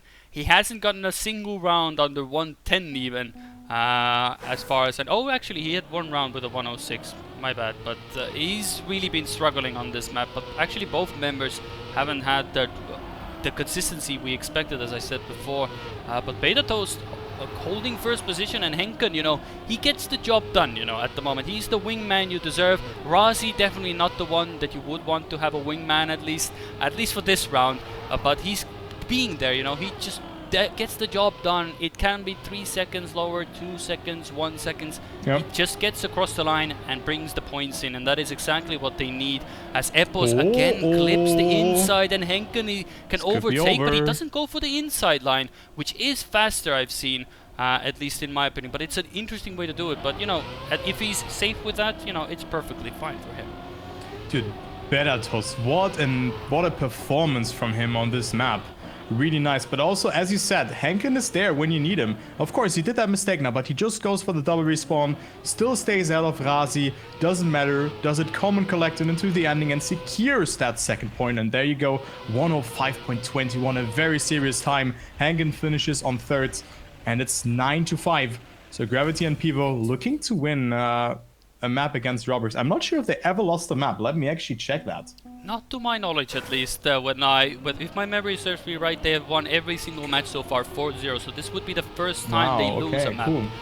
So again, it just shows the prowess of Beta Toast. So definitely a player, though a lot of people should be keeping an eye on, because he's giving Razi, who's a former Challenger League player himself as well, and Epos, who has had some recent upbringings in some of the lands and tournaments that he has been playing and been outperforming some of the best players in the world. And Beta Toast is, well, basically showing them a 101 guide how to beat this team on edge at the moment. So he's having a great time. So, and Henken hasn't made a mistake now as well. He's just fallen a bit behind on pace, but that is just really good stuff. And they only need 1 point, so they have to get an ace.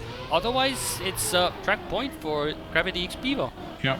So Beta Toast just has to get that 1 point, currently battling with Epos here, but good line from Epos. And look how his win rate also dropped, the top ones, how they dropped.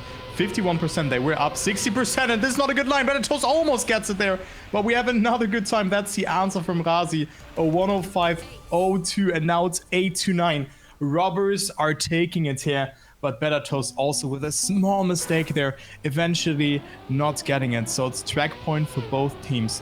What a great performance, and that shows why Robbers are the favorite. Will the 0 streak still go on? They are definitely getting contested here, but I think, like most of you guys, expected a 4-0. I didn't, actually.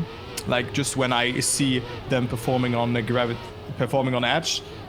But we see the first mistake being done here. Small mistake by Epos, going a bit wide there to set himself up nice, but Epos overtakes Beta Toast. The German player has made a mistake, and this looks grim.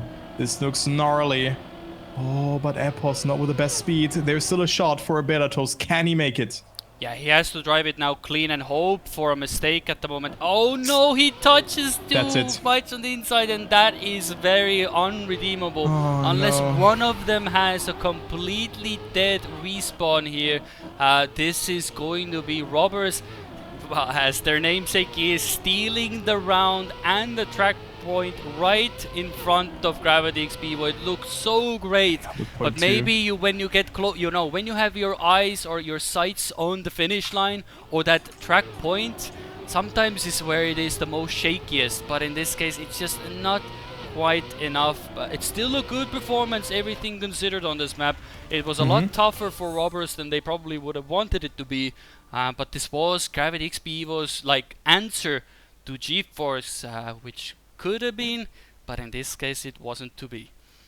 Yeah, this was what they were in need of, but eventually they just lost those last 2 rounds. But also Razi with great times, did a 0.0, did a 0.2. So huge shout out to the Croatian player, who's also a veteran, played a lot of Cup of the Days, played a lot of events, also being around in the tech community for so long, and now he finally found a teammates that gives him motivation. And I think Razi and Epos, they also have a good shot of qualifying to the World Cup itself, to the top 16. So let's go into the next map. We have map number 3, which is Twisted, and also the pick by Epos and Razi. Yeah, this is the more of the technical map, but when I look at everybody's PBs, it's relatively close. You can see that Beta and Henken have fallen a bit behind, but it's so easy to clip on this map. Like a little clip there, more airtime there can be the difference as well. And if they're trying to go for the World Championship, for example, as well, then all of these little mistakes need to be ironed out as well. Otherwise, it is going to be a difficult task. Of course, if you are Seed 1, you are going into Group G, which will be an easier start in the wildcards, but still, you want to iron out these little mistakes as soon as possible, because otherwise you are going to be going up against people who have been preparing for this event probably even longer than you have. But for now, Beta Toast is contesting the 2 up front. As Razi doesn't get the slide going and hits the Polar, so they are sort of a 2v2 up front and in the back, but who's able to risk it the most? Epos has such a clean line in the end, so Beta brings in the point, but Razi comes in the third with Henken in 4, so 2-1 to start us off. Yeah, 2-1 here victory for Team Robbers yet again. 103.94 is the online world record. One of the more skilled maps, I would say, also with this identity. And also thank you, Nina, for the raid, by the way. You guys just joined in time, so you might wonder what is happening here. We have right now the finals, and then afterwards there will be another final where the loser of this match will play against the winner of the loser bracket, which also takes place simultaneously. You can follow that on the Nesta TV channel, where Nesta plays against I think the Honory, right? And Nesta versus Honory. I think they do play against each other, and whoever wins this match here will move on into the World Cup or World Championship group stage, as well as the winner from the next match. This is Seed 1, and the next match will be Seed 2. Seed 1 will go into Group G, and Seed 2 will go into Group C. So there you have it, and this looks to be like an ace for Team Robbers, unless Better Toast can snipe Apples in the ending. But Apples has a good line, minimizes airtime accordingly, and Razi also on a very serious time here, 104.35. And well, this looks very grim for Gravity and Pivo. Yeah, that is looking a very solid performance as well. Yes, sometimes we've called it World Cup. Apologies for that as well. It's a sort of a football enjoyer moment because everything else in the world is named it's World Card and not group stage. I was a bit of a Leo again, moment. there's a lot of things that us football enjoyers or sports enjoyers name it that way. So it is actually, it is wild cards, it is World Championships, you know. So if we slip off the tongue, that's just us being a bit tired. It is a Sunday, okay? Give us a break, you know. It's been a long week. I also meant that, you know. You know, in our hearts, it's World Championships. In our brains, we still have combobulation. But for now, for Robbers, it is a possibility for an ace again for the round, as Henken and Beta Toast are trying to catch up. But the pace that Robbers are setting at the moment is quite insane. There hasn't been really that Gravity XP have done wrong. It's just raw pace that is currently the difference between the two, as clean execution all around. This is going to be some fast times by the two as well. I think it's going to be another 104 low, a bit of air time there, but these are fast times, and indeed they are. 104.2 and a 104.5. That is fast. Yeah. So last chance will qualify to wildcards. And then the top 8 of wildcard will play against the top 8 that is already qualified for the World Cup, which are the top 8 teams, Trackmania Grand League. And then they will play in the World Cup group stage. So I just got confused with that. There you have it. Yeah, and also, yeah, Germany got, they won in basketball today. That's true. Yeah, they didn't do so well against Japan, did they? Oh, I mean, we talk basketball and not football, okay? World Championship and not World Cup, and there we have it again, right? Yeah, exactly. Dude, so why is it so confusing, man? World Championship, World Cup. Listen, oh my God, dude, I'm losing it, really. Well, either way, the ones that aren't losing it are Razi and Epos. For future broadcasts. Yeah, well, okay, guys, I'll see you tomorrow on my channel, Twitch TV Lacristo. Yeah, well, either way, I'm gonna try and keep myself. Well, SRK cannot ban me because I'm a super sub for the World Tour. But we see multiple mistakes, and with so many touches in the end, it's actually boils down to the great race in the end. So all is good at the moment. I see that there is a very loyal fan in the chat as well, named Fegir as well. So, you know, all good stuff. But we move on to Backflip as our 4th map as well. What a map as well. And you missed out on a previous match when Honory were playing against Attorney. Auris didn't miss it a single time, basically, when he went for it. He made an early mistake on one part, but he caught it every single time. So I'm expecting the same quality here. No mistakes whatsoever. Surely that is going to be the case. Yes, let's go to map number 4. Backflip. Wow. So there you go. We calmed down. We got everything out of the way. Dude, like, it's crazy how we get those small things still. Whatever. It's World Championship. It will grade into our brain. It's been a long while since a World Championship that we've had. So, you know, it's but like you need a bit of a refresher in our brain. Weren't they called World Cups before? Or? Hey, oi, uplet there. Oi. Hey, Yeah. don't be that guy. Don't be that guy. But at the moment it is Robbers that taking the early lead, and Beta Toast chasing down the two members as Henken has fallen a bit behind. Yeah, Razi and Epos looking very strong, and I mean that's the pick from Gravity and Pivo. So Razi and Epos on their way to maybe win this map here, but Razi with a mistake goes for the respawn, and Beta Toast with a good amount of speed here in this case. And let's go with the identity, which looked very hard. Beta Toast with a good line here as well, gets a good amount of speed. Will he make that flip here? Looking good, good air brake timing as well. But Epos had it also pretty good, but does not catch that much of the booster. Goes for the respawn. Very, very smart. And Beta Toast will win the rounds here with a 108.10. Yeah, that is a good way to start. Of course, afterwards, we will go over the tournament as well a bit, maybe catch people off as well. Oh, actually, I haven't seen the standstill respawn for this identity. I didn't even know that people could go to the left there. Well, you definitely don't want to do that. That is a good reminder, chat. Note that down. Don't do that in matches, if you do play. Most of you probably won't be playing the wildcards, but you don't want to do that. So, you know, keep that in mind. But it was a draw to start us off, and Beta Toast was the one to keep it cool, calm and collected for Gravity XP, whereas Henken doesn't get the slide after the bounce and puts Beta Toast again in a position where he has to deny the two members of Robbers, who are looking quite good. A bit of a wallbang there. We'll blink. We blinked there. We didn't see it by Epos. So, but it's looking good for everybody involved as we go on to the first flip here. And this is the more consistent one. It's surprising how well this one works. It's the final one that seems to be the troublesome one, as Razi does get it a bit too low, proving my point wrong. But overall, it's the first jump is actually quite nice, and it's a cool little flip. It's when we get to this, it's where troubles begin. Yeah, I think it's hard. It's very hard to just adjust your angle because you come out of a turn, and you also jump from a lower angle, so that's why it's a bit harder. But Razi gets it so well here. Beta Toast also with a good approach. Epos, now with the best amount of speed, will still get that second place. Razi overtakes him with a sub 108 time here, and this is the ace for Robbers. Look at that. I think this looks very good for them. 4-1.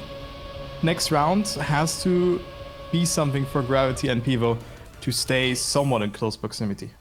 Yeah, that is indeed true. I mean, Beta Toast again, it shows he is there. He's stealing a few points. It is simply a bit unfortunate that, yes, Henken can get clean rounds in from time to time, but he has to slightly save a bit, you know, to make sure he gets a clean run going. And he does have to rely on the mistakes of Epos and Razi, but once these type of players get into the flow of it, it's very hard to throw them off, because they turn into machines and they just do the same line over and over and over again. Same speed, same line, same execution, and it's just wizardry. And while we just mere mortals cannot even fathom how they do it, but it's just a flow, such a good flow of a game, and once you get into it, it's just such the most satisfying thing to do. As we can see, Robbers again in an ace position as Beta Toast is trying to catch up again. Wow, what a dominant performance from Robbers, from Epos and Razi, and they're looking good to qualify to the wildcards event, which will be played in a flex schedule. They will move into Group G if they are going to win this match, but this looks really good. One more ace needed, but no. Beta Toast overtakes Epos in the ending, and also Razi with another good time. They're getting faster and faster every round. 107.17. It's 6-2, so 4 more points are needed. Yeah, and some people in chat cannot do math. Other people are smarter and look at the scores and see that it's no way impossible to be a GG yet. But either way, we move on to the next round. How can it be GG already? Yeah, so some people are a bit, you know, quick on the trigger, you know. Marina, so, aufpassen. Yeah, okay, Rezir doesn't even know how to write aufpassen. So, you know, everybody's having a Sunday moment at the moment. So, you know, but at the moment, the people who aren't having a leisurely Sunday drive, well, you could say somewhat it is, because they are enjoying their time, it seems, because 6-2 up, again in the lead. Sunday moment. Sunday You could also moment. say a birthday moment for you, right? I mean, hey, but Razi has a checkpoint moment. Razi has a Sunday moment here. Yeah, that's a Sunday moment, and I have there. That's one there. You definitely those are those late night Sundays. You know, that's where you don't want to end up in an edge or in a checkpoint. That's all I'm saying. But for now, at least, it's possible draw incoming for Gravity X Pivo.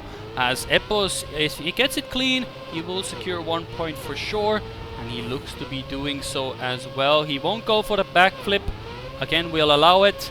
Henken has had to go for a respawn, and Razi is right behind him. And Razi has a much better end, but this time Henken actually gets the execution. So if he gets a good landing, which he does, he gets the finish and secures a draw for Gravity X Pivo. 7-3 is the score, but this is now the match point and the first opportunity for Robbers to secure Seed 1 out of the last chance qualifier for the wildcards. And Seed 1 also puts you in a very good group in the wildcards. We're gonna come to that later in the overview, because out of that, 8 teams will qualify to the World Championship. I think now we got it correct. We're not gonna get banned here. Okay, so let's go into maybe the last round. If Razi and Epos will get an ace, Better Toast, already 0.4 behind, has shown great pace on this map. But Epos and Razi are just so strong, already so far ahead, and also getting this flip here very nicely. Razi had, almost every round too much speed, and with that got a lower jump. So he finds himself already a little bit behind. 1 second, but I think he can catch us up in the identity, especially when Better Toast clips beforehand. Oh, but Better Toast not catching airtime compared to Razi, who jumped a little bit off of that, but gets a lot of speed here. This is all on the ending. Will this be the last round here? Will Team Robbers qualify for the wild cards, or will Better Toast and Henken still survive another round? Better Toast with a good line. Razi clips, and we go to the next round, because also Henken overtakes Razi, so only 1 point for Team Robbers.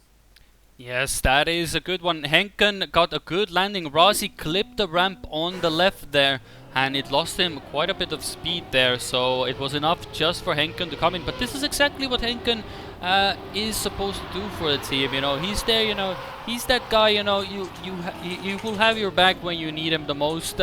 Maybe not always, but when it actually matters, and in this case it does matter quite a bit, because it's now do or die moments for Gravity X Pivo, because now a victory is minimum enough for them to get the match point. So second attempt at Seed 1 for Robbers and Gravity X Pivo to maybe prolong the game here, but they do have to have some clean executions. Everybody gets the flip. Henken does get a bit of a bumpier one, so it is all good for now. Razi is in a commanding lead.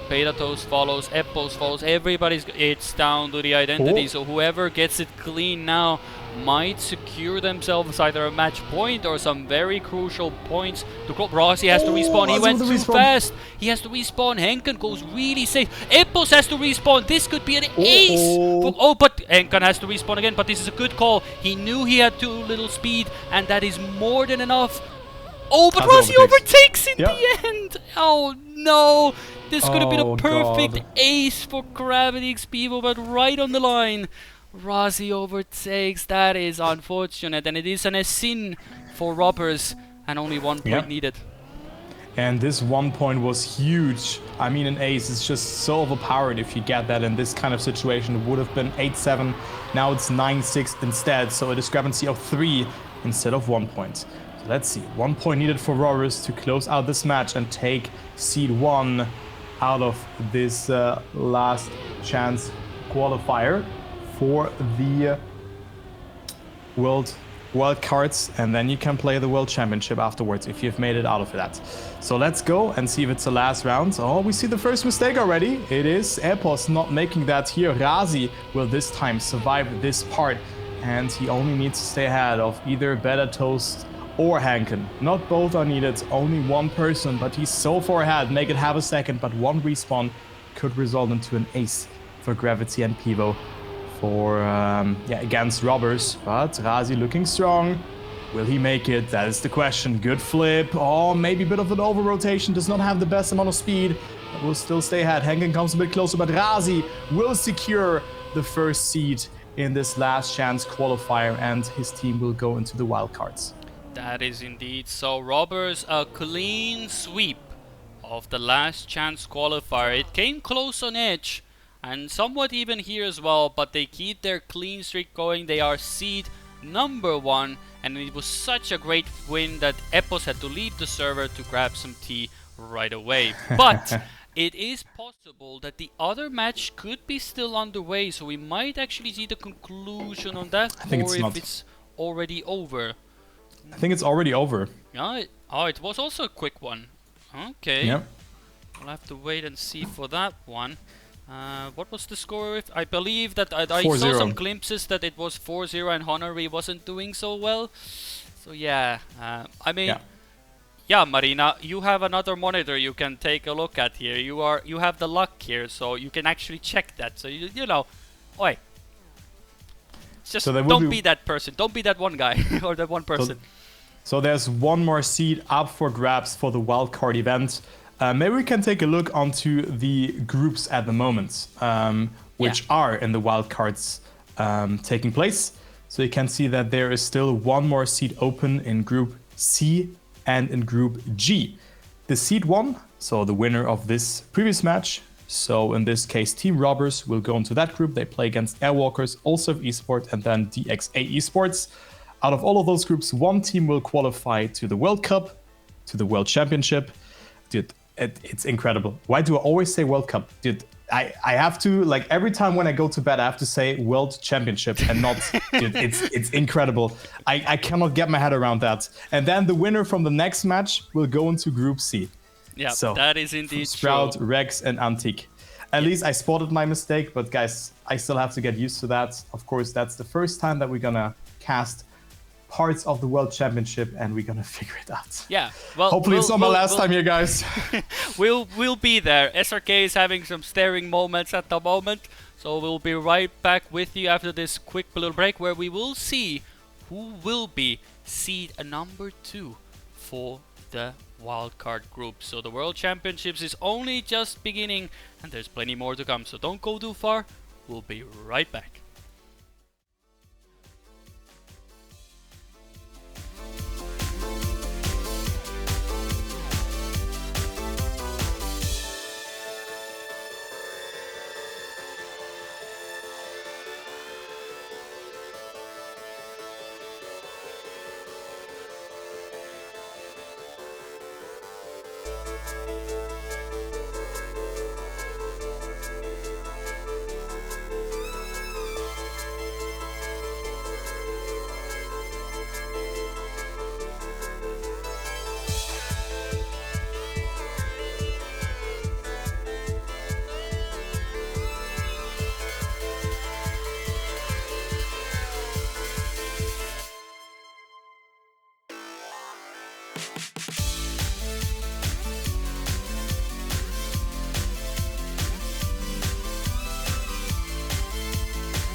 we have one more match in this last chance qualifier for the wildcards.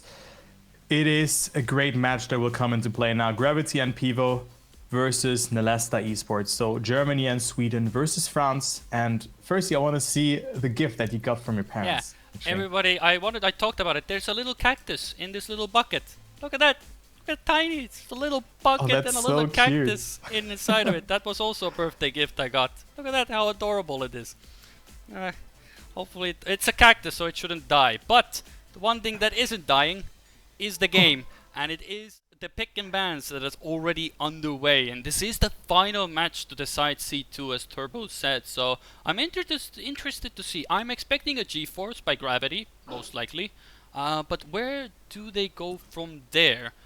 Is the I think question. the RPG map Edge will be their first pick. Oh, that could be also a good one to go for as well. But the last time Gravity and Nesta met was actually in the upper bracket semi-finals, and it was a 4-3 affair between the teams.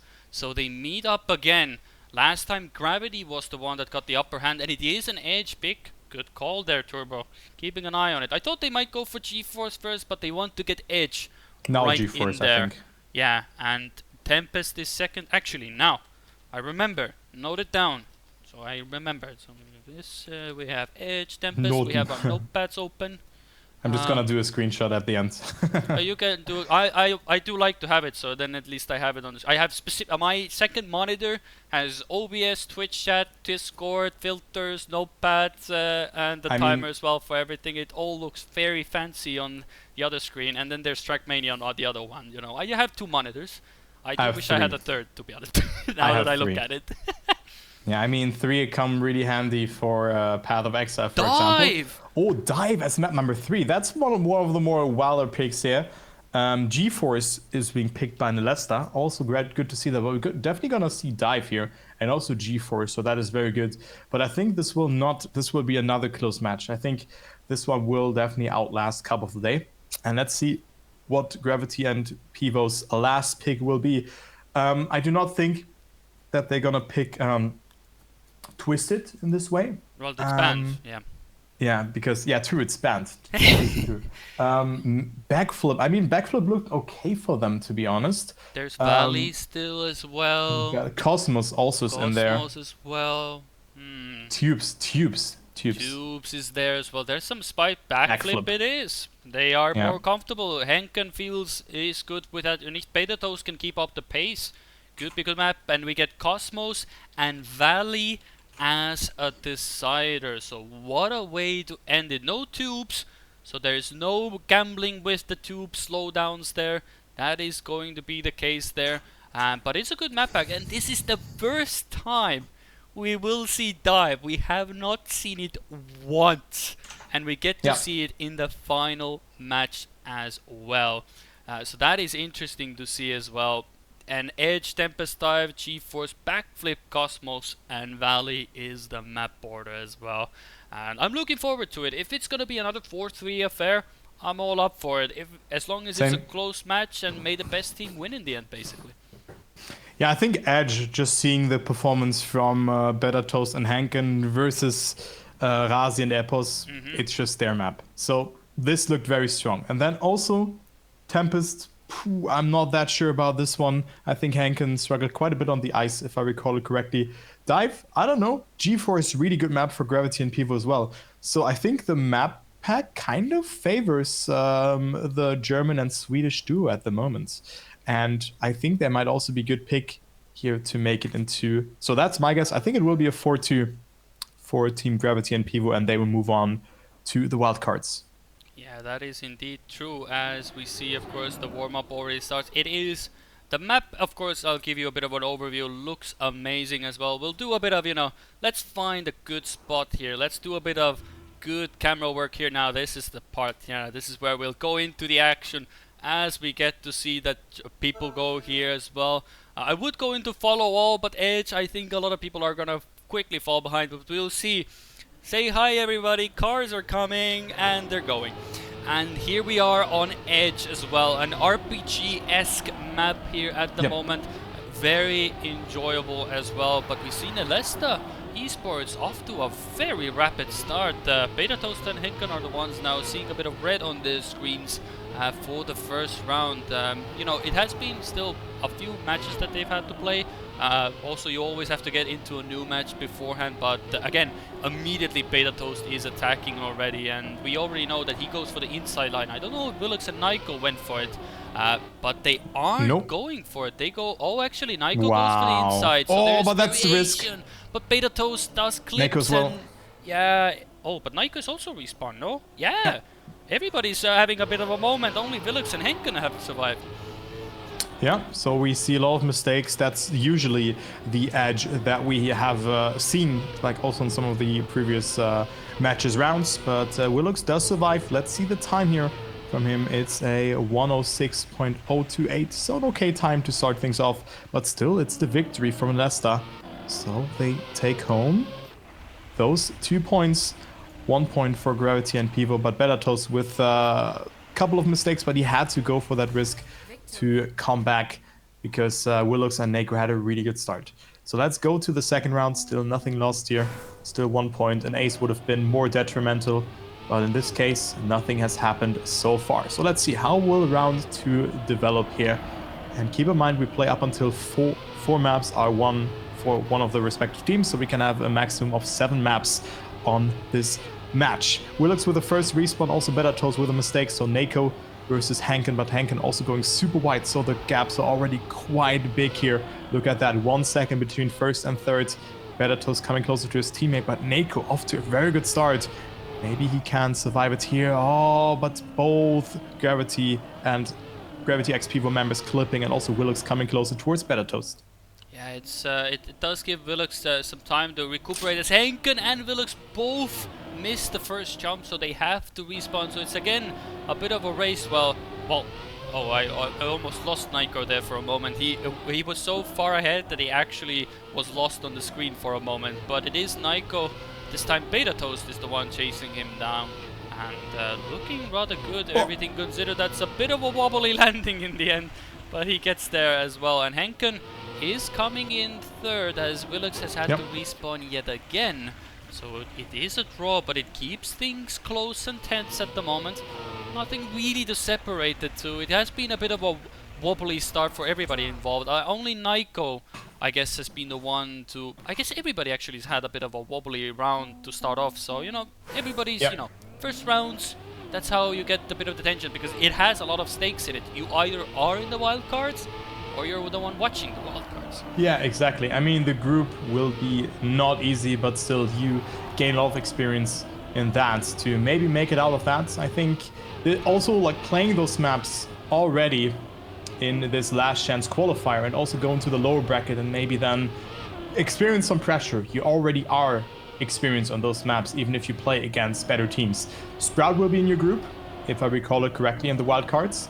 So definitely a team that you can beat on a good day, but it will be hard, but definitely doable for those teams. Nesta with a good performance in some of those rounds, but not in this one. Henken and Betatos are on first and second, and they can take home that ace, and that's what they need. They are in need of that one because they fell behind, and then they would go into the lead with 5 points already, so this will be good. So they can see that every point really counts, even if you just get second. And the others do get first and third. It is good, but Betatos, have you seen that?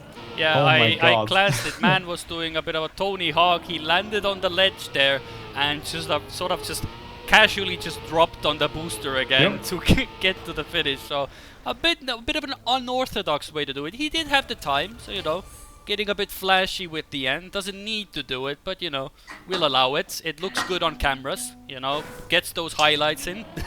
But definitely not something you want to be doing in rounds, because that might be the difference between second and third, and maybe a point that you could have gotten towards winning this round. And this is their first pick, and we've heard it many times before from other, like whether it be TMGL or Challenger.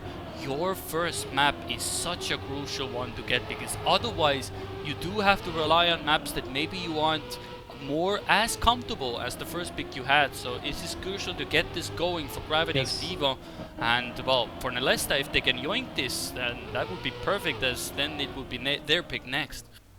Yeah, I mean, you can fall behind 3-0 quite easily in this kind of moment if you play against...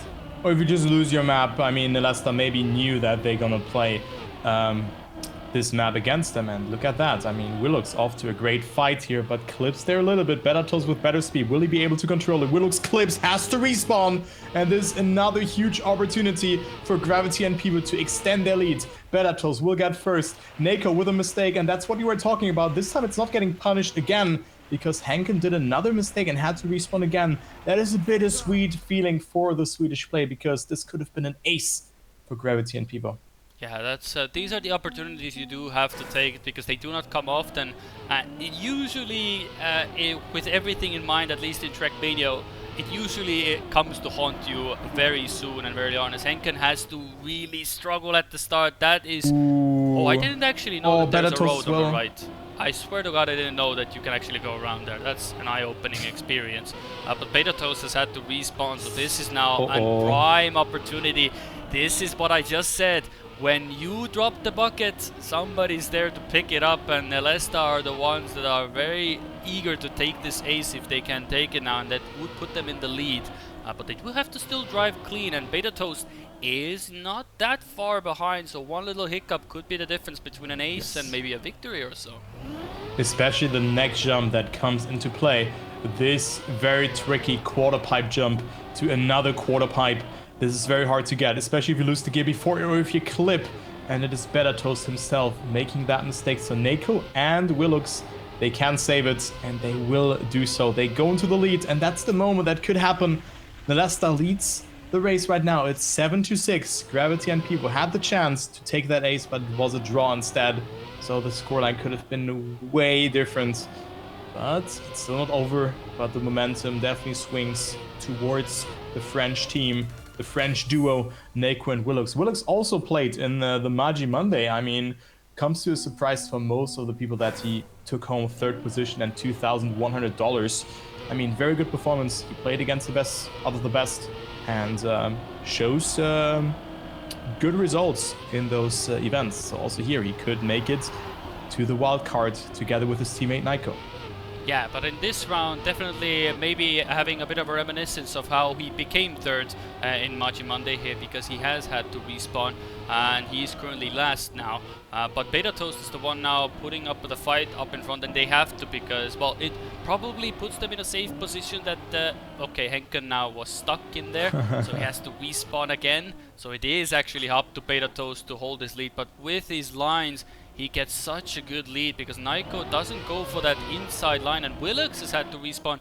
Henken has overtaken him as well, so this is now a topsy-turvy position for Nesta Esport, because if Betatos gets first and Niko second, we could be on a draw position with 8-8, so clean executions are needed. Betatos doesn't seem to be making mistakes here, Niko neither, and Henken, well, he is far behind.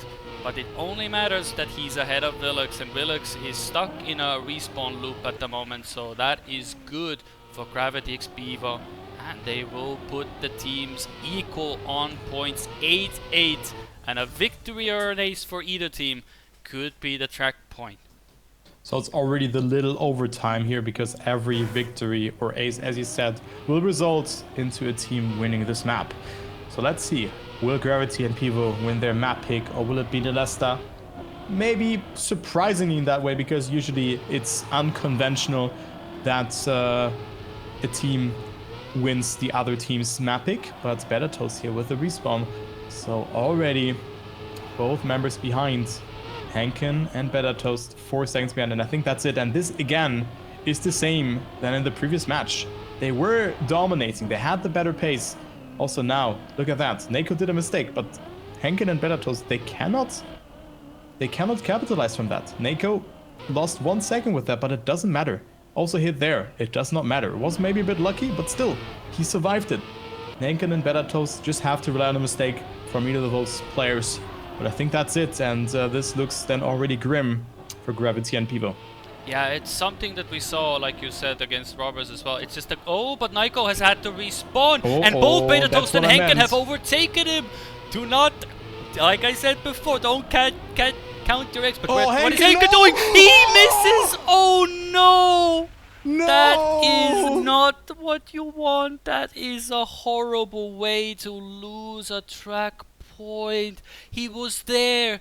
The finish line was there, Turbo, but he just hit the corner on the landing and it threw him off so much that Nico was able to come back. Oh, that's such a bad way to go, and that's now gonna be in your head as well for the rest of the match. And we move on to Tempest, and that is an Nesta pick as well.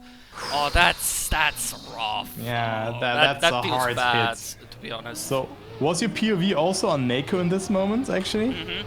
Ah, perfect, because mine was as well, and I was just seeing Hanken not having the best ending there, and unfortunately this happens. So Nesta, maybe shocking Gravity and Pivo there. I mean, by firstly throwing away that ace, but also Gravity and Pivo not using that chance to make it 9-9. So let's go to the second map and see who will take it here. Good luck to the teams, Gravity and Pivo. They kind of have to take home this map, else, you know, they have to win a pick from the Nesta. But never say never. Let's go and see who takes it here. It is a very, very good start from Neko. Very close to the hole as well. Let's jump into the first glimpse of the identity. This Ice 360 Betatos had it really good. Hanken as well. No one has made a mistake. Look at that. 1/10 of a second between all four players. Very good eyesight approaches as well. But Neko, a bit too far inside, crashes into the flag. Yeah, but I will give you a bit of a glimmer of hope. If you remember that 4-3 match, that was a match where Nesta were also 3-1 up, but then Gravity XP Evo came back to do a 4-3 win. So this is not the first time they are in this position. It would have been, of course, nicer to be in the leading position, but it's not something new. But they can get this done. Oh my god, Betatos has to release just to avoid that slow-mo. But Willux holds out for a draw, and it will be 1-1. But again, so this is, it might be despair for now, but as I said, it is still possible, because it's not the first time that Gravity XP Evo have had to pull a rabbit out of the bag against Nesta. I think that was the best match from yesterday, those teams meeting. That was a very, very cool match. Just very complete for me, because it was 3-1, they lost 3 consecutive maps in a row, and then they won 4-3 eventually. Moving on, so Gravity and Pivo showed very good courage there. But today, it feels like they do not close out those close moments. They kind of give them away, also on that first map, and also in this match against Epos and Razi. They were not able to close out their maps, which is a huge problem. So this could maybe come into play from Alesta. Well, let's jump into the second round. Yes, Hanken and Betatos having a very, very good start. Willux also with a very good ice approach here. Oh, but had to release, loses the gear there by the looks of it, and drops into 4th position. Hanken and Betatos still ahead, and this could be a huge opportunity for them to move up into the lead, even with an ace here, unless Neko and Willux can maybe overtake with a good identity. Willux with the backwards incident was still on forwards gear, was not able to get it correctly, and now it's only one member left. What can Neko do? He has to respawn Betatos and Hanken. They have it here, and they will take home the ace. Very, very needed for them. And look at that. Home and collected, they will do it. Yeah, that is exactly what you want to do. Very clean rounds, very close to PB pace for Betatos as well. So that is a good confidence as well. And for Willux and Nico, they have to now have to get into this match a bit more. They had a really close affair and a bit of luck on their side on the first track, but they cannot rely on it at the moment, because it seems that at least for now, either Henken is like, yeah, you know what, gloves are up, I'm not having this. You know, what happened. I'm now gonna come in and do my best and just show these Frenchmen what I can actually do. Because at the moment he's been driving really well, and so has Betatos. Yeah. But Nico and Willux, we know they have the pace.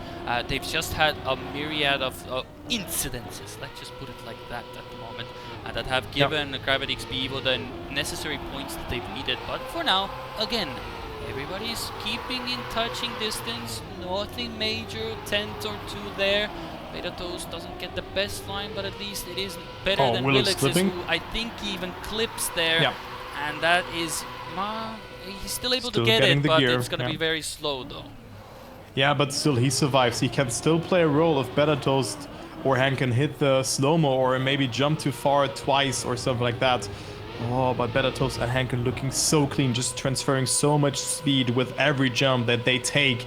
And also Neko with a very good time, 1:08.88. World record on this map is a 0.68, at least the online world record. We probably have seen faster times yesterday, but I cannot get them on the top of my head, or just fetch them from top of my head. But there you go, the German team. So Gravity and Pivo shows German there, but of course Hankin is not German. Right now leads 5-2, so good start for them. Oh, Willux already sliding out there, so not the best start for him. But it is Hankin and Neko still fighting out with Better Toast, so we still have a good fight here, but also Willux not too far behind. He did not lose that much time. Also Neko, such a close jump there. I think he clipped a little bit and lost a little bit of speed with that. Let's see how the ice will develop for the players. Oh, it is Willux who had to release to not hit the flag. He hit it regardless, and he will fall down a bit more. So Better Toast and Hankin again off to a prime position here before the identity. That is looking very promising. Of course, they do have Naiko, the man that I believe holds the online world record on this, fighting against them. And it is very hard. Oh, Hankin goes a bit too low, has to respawn, but so does Willux. So it is a battle between Better Toast and Naiko. Who's risking it more? Better Toast gets an earlier landing. He will be able to accelerate more, and that takes first position. Will be Hankin be able to follow along? And he will, because Willux again has to respawn. So again, Hankin doing the minimum that is required. Better Toast gets first, Hankin brings in third position, and that is now 2 more points on the board for them, and that's 7-3 and a track point. That could be already taken in this round already alone. If they get an ace, Naiko has been the one to keep it still close. But as long as Willux is not able to get into the match, this is a perfect opportunity for Gravity and Xpivo to nullify what happened on Edge and get right back into this match. Great wording there, just say nullify. I mean, it's still in their mind, but I think that is their shot that they have to take. I mean, the good thing is Nesta is at 3 points. So even if they take that ace, they would still be in the lead, and they have another shot. And it is Willux also with the first small mistake, has to adjust this leap of faith here. This ice that is quite hard to estimate and get, especially when you have a different speed compared to your best friends. Anyways, let's go into the identity here. Just before that, we have a small backward section, a small turnaround. Very, very nicely done from Better Toast, coming closer towards Neko, who had a very, very good approach. But of course, a draw would be advantageous for Gravity and Pivo. And Hankin looks strong here, as well as Better Toast, chasing down Neko. One mistake, and both of them could overtake him here. But it's not enough. Better Toast has a bit more speed, but it's not sufficient in the end. It's 8-4. Gravity and Pivo 1 victory away now. So they're slowly but surely coming towards that 10-point threshold, but now Nesta up to 4 points, so this 1 point was okay for them. You know, 2 aces would also close it out, and we have seen that already, that Gravity and Pivo were lacking that consistency or that last strike in the end. Yeah, they do have to still close it out. It's been a tall tale as always, you know. You need to be at 10 points or above. That is the goal that you're aiming for every track. So you might be in the lead with 4 points, but that can easily diminish with 1 ace. So that is the power of aces. Yes, you can easily get far ahead, but those can be very crucial to crawl your way back, as Hankin gets really stuck there. Maybe we should have gone for a respawn, but risks it and goes for the checkpoint there. So Better Toast does have to get a clean end to get a draw out of this round, but Naiko and Willux are hunting him down. They are really close by, so Better Toast cannot even take it safe. He has to go for this. Naiko is trying to go for this. They are both trying to get it as low as possible to land early and get the accelerator, but so Better Toast, clean as a whistle, holds on to first, and even with that, he still keeps that 1 point alive. And now Gravity Xpivo need only 1 point to get their first track point. Yeah, this is 200s faster than Zyron's online world record, so great time from Better Toast. More like Alpha Toast in this way, because he does not feel pressure, even though Hankin has made a mistake that early on. So very, very nicely done from the German player.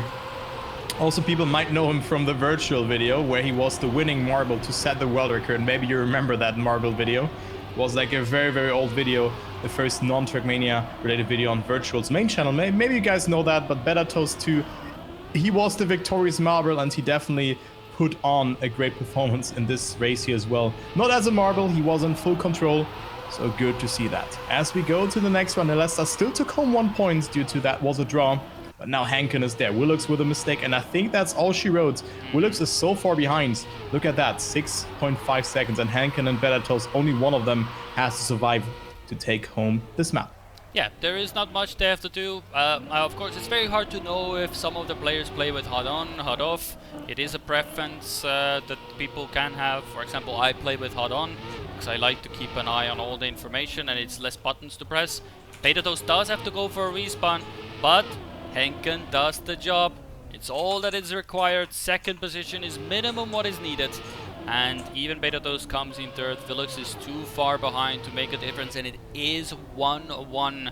Nothing to really separate the two. They take each other's map picks, and we move on to that map that we still have not yet seen, but we will see it for the first time.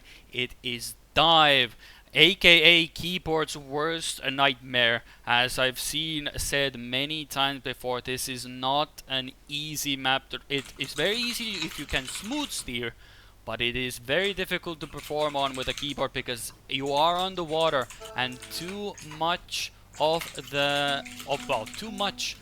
steering can lead to some very bad stuff as well. But this is where we see who's the keyboard drivers. Actually, I don't know what is their preference or who's playing with what peripherals here, but at least for now everything looks good. Well, 2 members are already out, but we'll see. Yes, you can hear the extensive chatting that Lucker's Turbo is doing. Yeah, yeah. Apparently I have the wrong map pack because I just searched for TMWC. Oh, we already see the first one not going into the water on Dive, but I need to find the right version. I'm gonna do that in the meantime, like for the next map. But yeah, it's the first time that we seeing this map here, and we see Hankin and Willux off to a great start. But I mean, this was a wild pick, I would say, because we've seen a lot of mistakes on this map already. But in general, this is a very like unconventional map to play, I would say. But I think for Hankin and Better Toast it works out quite well, and that's what you mean with it snowballs up. Look at that, first and second. This could be an ace, and this will be the ace. I mean, there's still the identity left, but I mean, they're 5 seconds ahead, and you can somewhat save it, no? Surely no mistake will happen. Yeah, you can see that there is a bit of hesitation here. There's a lot of things you can hit here. But if you get it clean, it is rather satisfying. But this is indeed the first time. Well, there is a PB actually for Nyko here, which is interesting enough. So it's hard to tell sometimes because I can see that Willux doesn't have a PB, but Nyko does. So I wouldn't know if they've actually played this map before, but I would assume that maybe it has come up on a match that we weren't able to cast. Maybe early on when we had the upper brackets where everybody was playing pretty much everybody. So it's hard to say.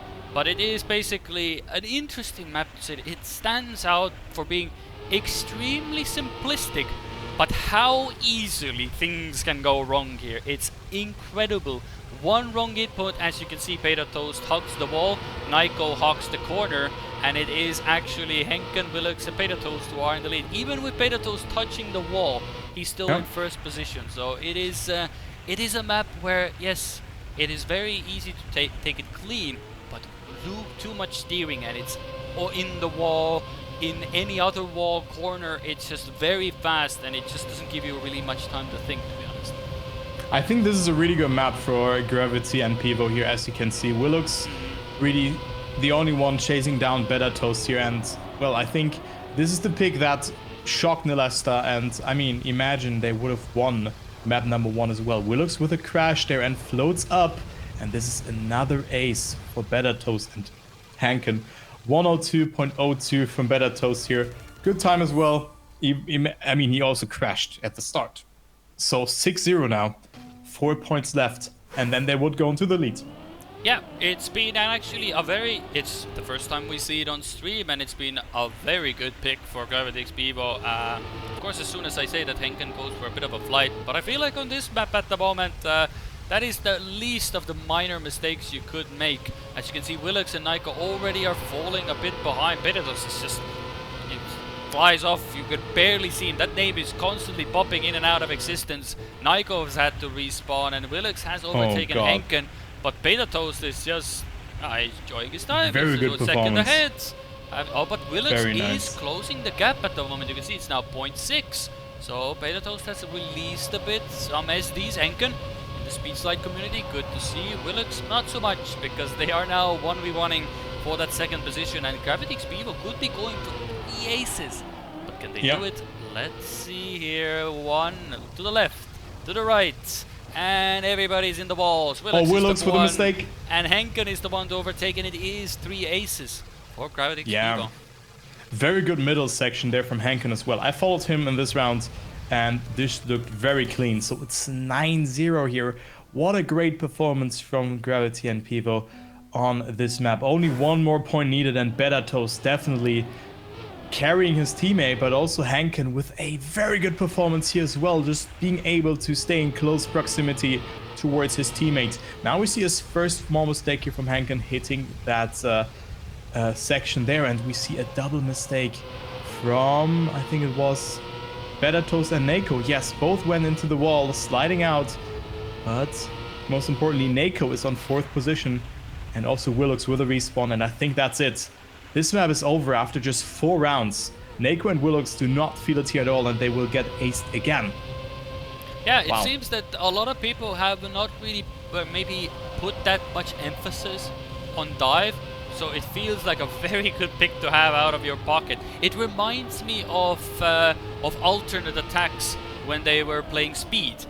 Nobody wanted to play it, but whenever they picked it, they just absolutely dominated on it. And this feels like a perfect opportunity for dive to be some kind of a map as well, because if you can do it consistently, if you can do it well, that's a 12-0. That's a clean ace, clean map.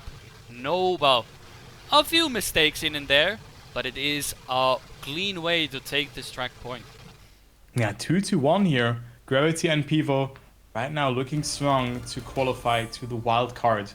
But they still have to win 2 more maps. Nesta now behind. After a good start, winning Gravity and Bevo's map pick, we now go to map number 4, which will be G-Force. And I do look forward to this map as well. Gravity and Bevo looked very strong, especially on this slide over the reverse booster into the bobsleigh part. Bedatos was really strong at, and also the identities looked very strong. Yeah, these are both teams that have they have a similar dynamic. You have Nico and Beta Toast, who are the fastest of their members, and then you have Willux and Henken, who are slightly slower, but they can keep up with the pace as well if needed. So it is something that both teams can do well.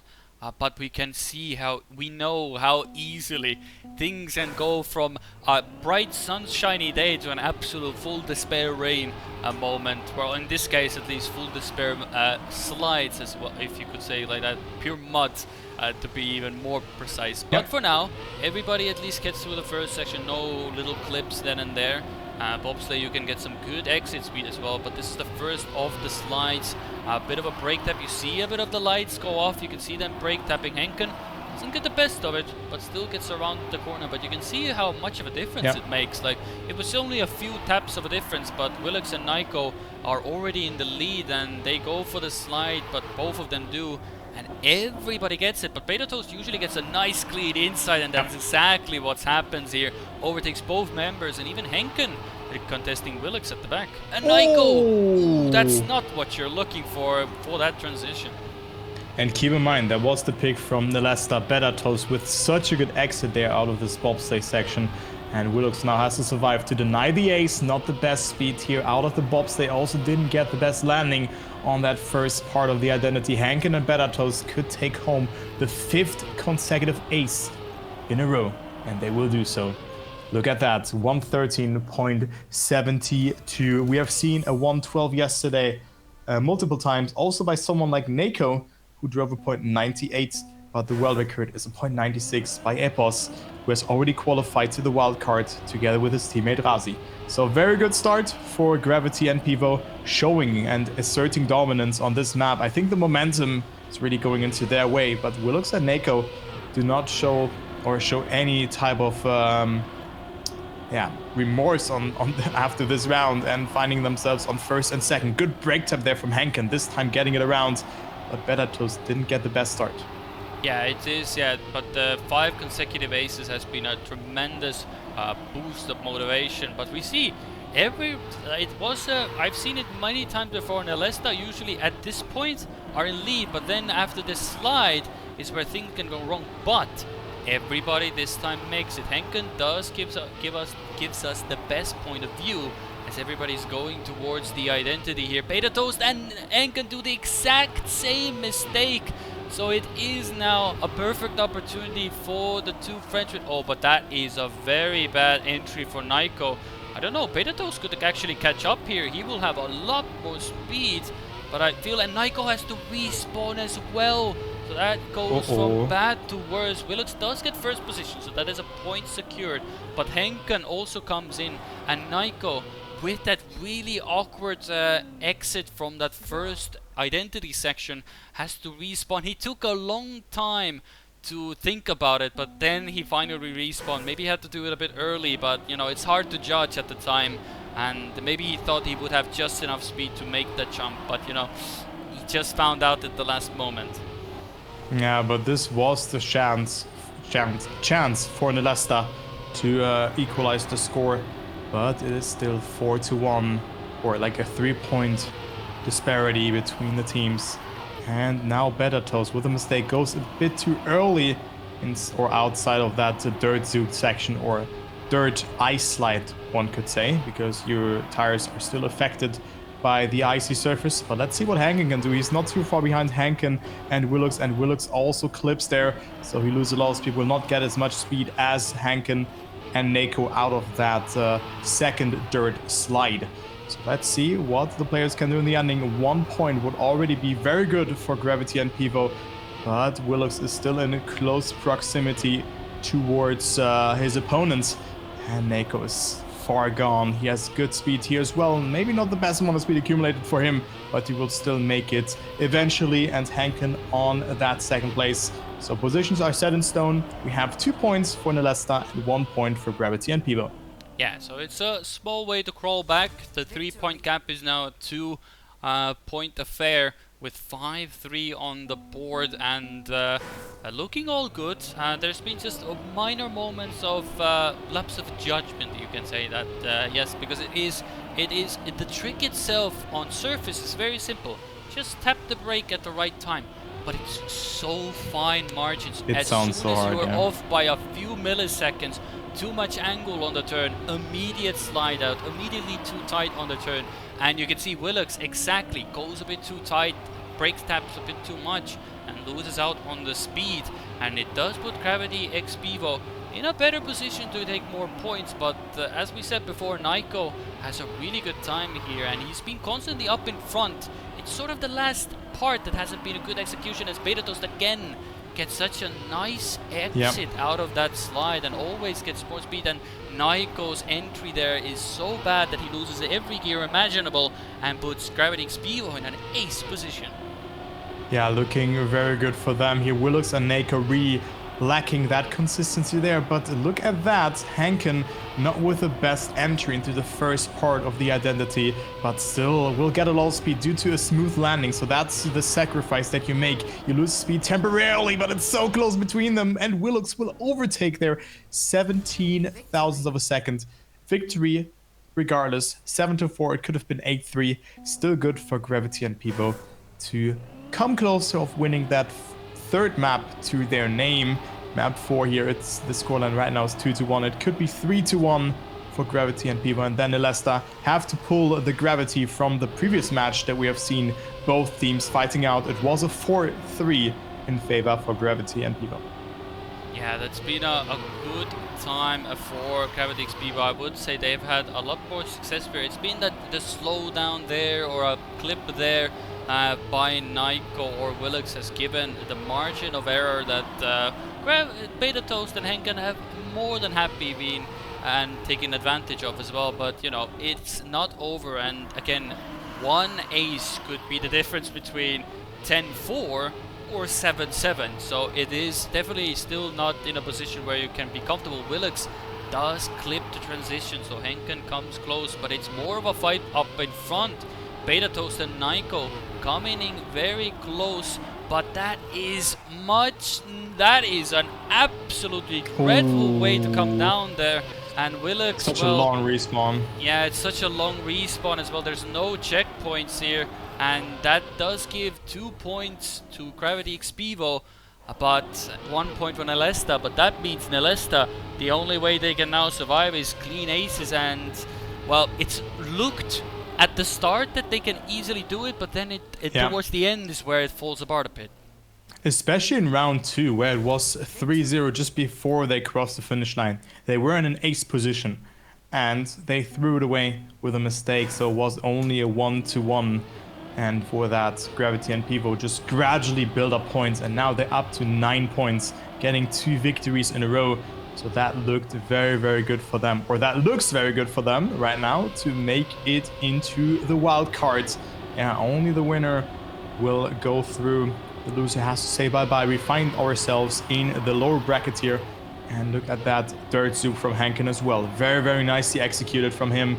But Nako off to a very good start. But keep in mind, Beta Toast and Nako only have... Beta Toast and Henken only have to beat either Willux or Nako. And Nako also did not get the best amount of speed just before that slide over the booster. Beta Toast in the lead, and his section here was insane. Henken hesitates a little bit and gets airtime there, and Beta Toast into the lead.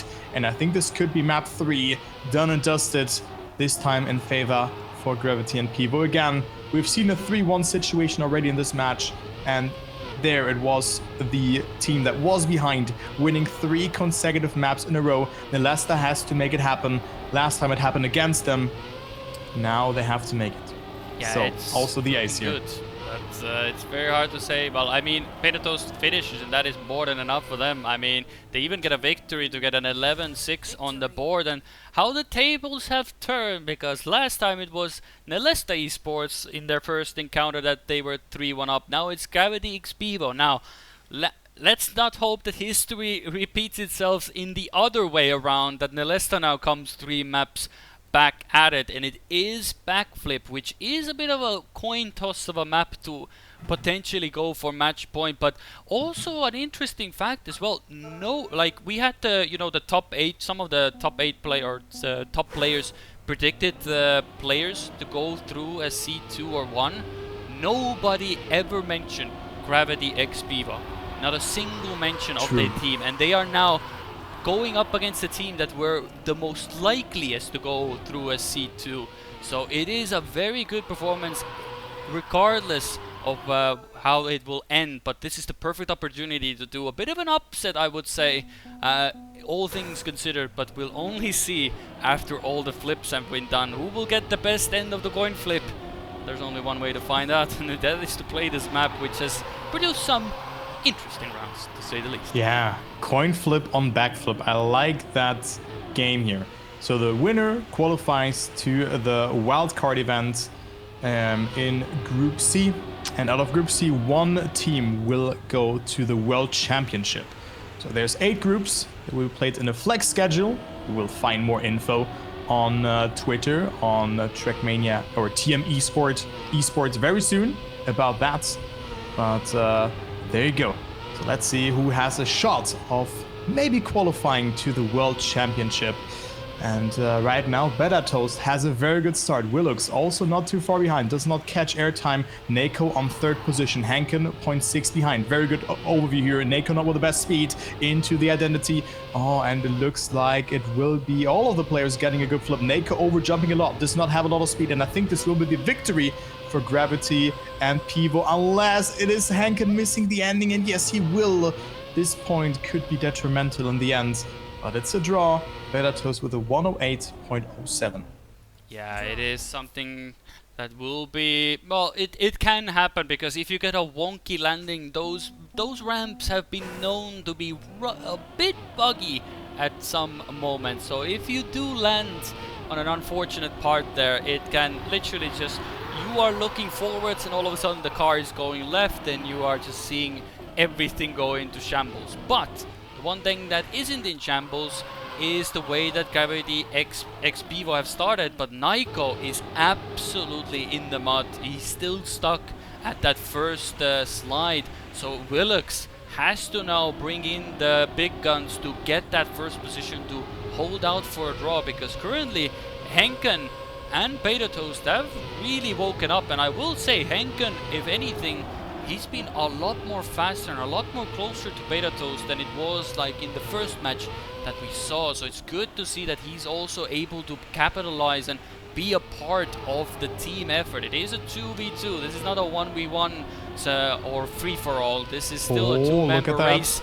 But that is a clean jump for everybody involved. And Henken gets it even better. And that is an ace for the team of Gravity X Pivo. And what a way to do it. 4-1 as Gravity and, well, as Beta Toast and Henken are looking to secure that C2 in that wildcard playoff. Well, wow, wild what cards a great... in this case. Yeah, the wild card, exactly. But I mean, they are played in a playoff format because it's group stage, and then the best members of the group will then play against each other, and then one team out of every group will qualify to the World Championship.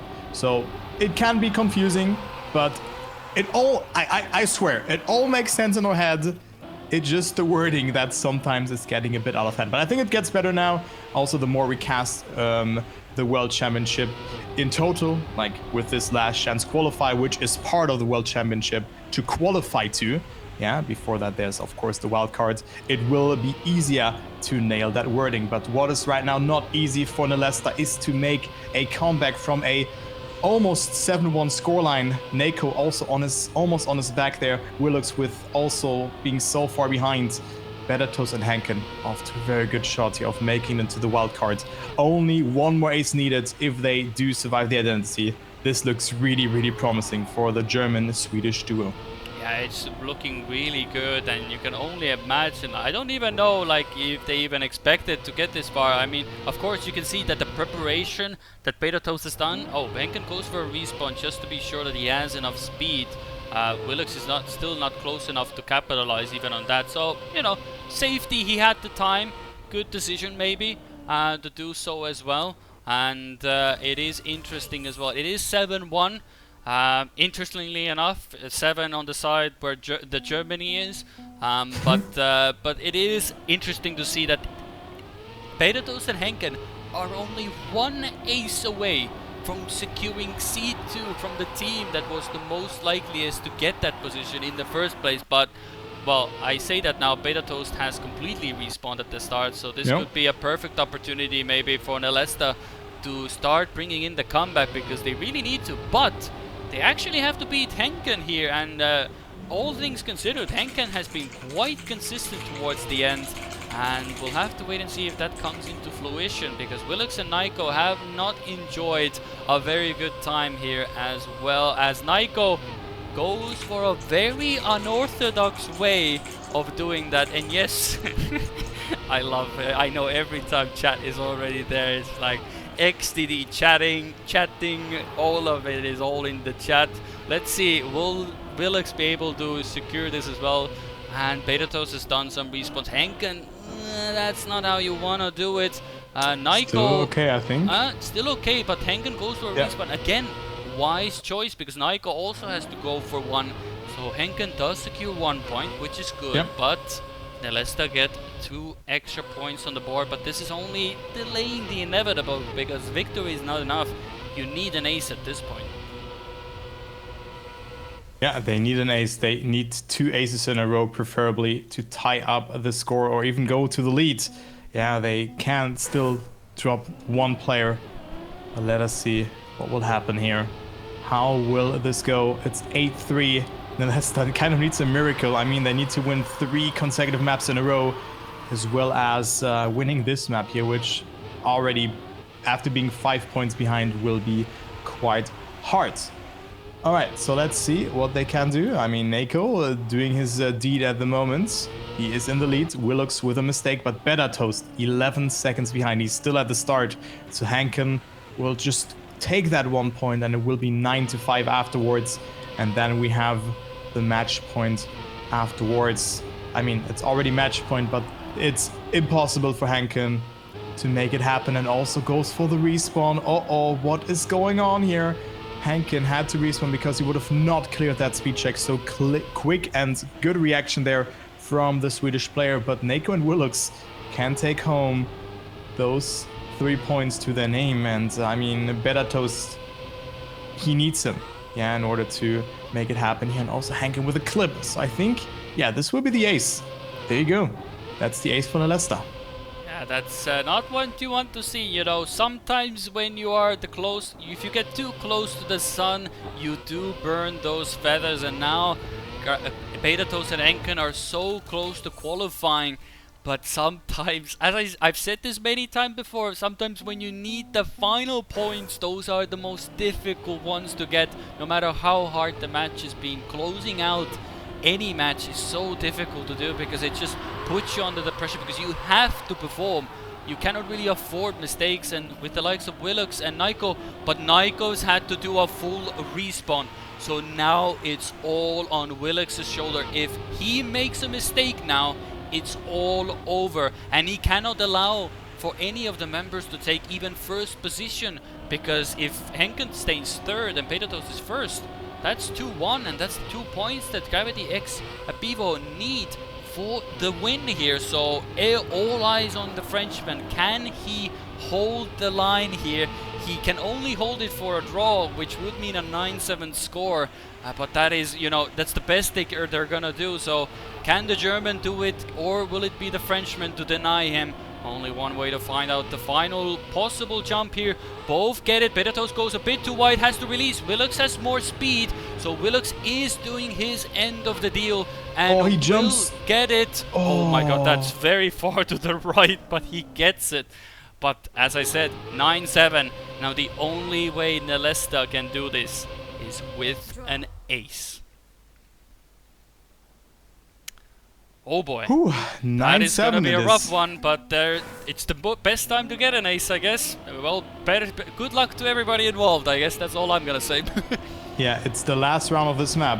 Every possible outcome will result into a team Henken is out, but winning or losing. But so is Niko. Both are out. Niko, yeah, both did the same mistake. Who has a shot in the wild cards to qualify to the World Championship? Better Toast is in the lead, and that's what he needs. He only has to stay ahead of one person, and also Willux is behind him. So this is almost a GG, but the identity is not easy to save, and also Better Toast catching some airtime there, so will not have the best amount of speed, and Willux will overtake him. Maybe he has one respawn, but let's see how this will go, as this will be the last round on this map. Who will take it? Willux looking good, but he needs to rely on a mistake from Better Toast. And Better Toast looking clean with it. And I think this is it. Better Toast and his teammate will qualify to the wildcard event and have a shot of making it to the World Championship 2023.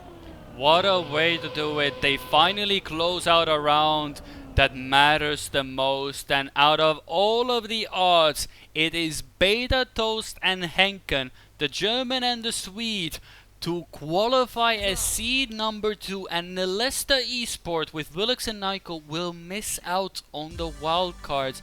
But hey, what a way to come in. All props to Beta Toast. He's put in such a grind for this. He's been very good consistently, and his teammate, when it has mattered, he has pulled through, and that is what matters. Sometimes you only need that little bit to make some magic happen, and that is exactly what they have done. So big props to them. That is what a performance by them. Through thick and thin, they make it look rather convincing in the end. So that is very good to see, and I'm really excited for this. If Henken now can put in the time or more time into these maps, I feel like he has also good promise to go through it. But I mean, Nesta Esport also, they did a lot of good rounds, but just short in the end.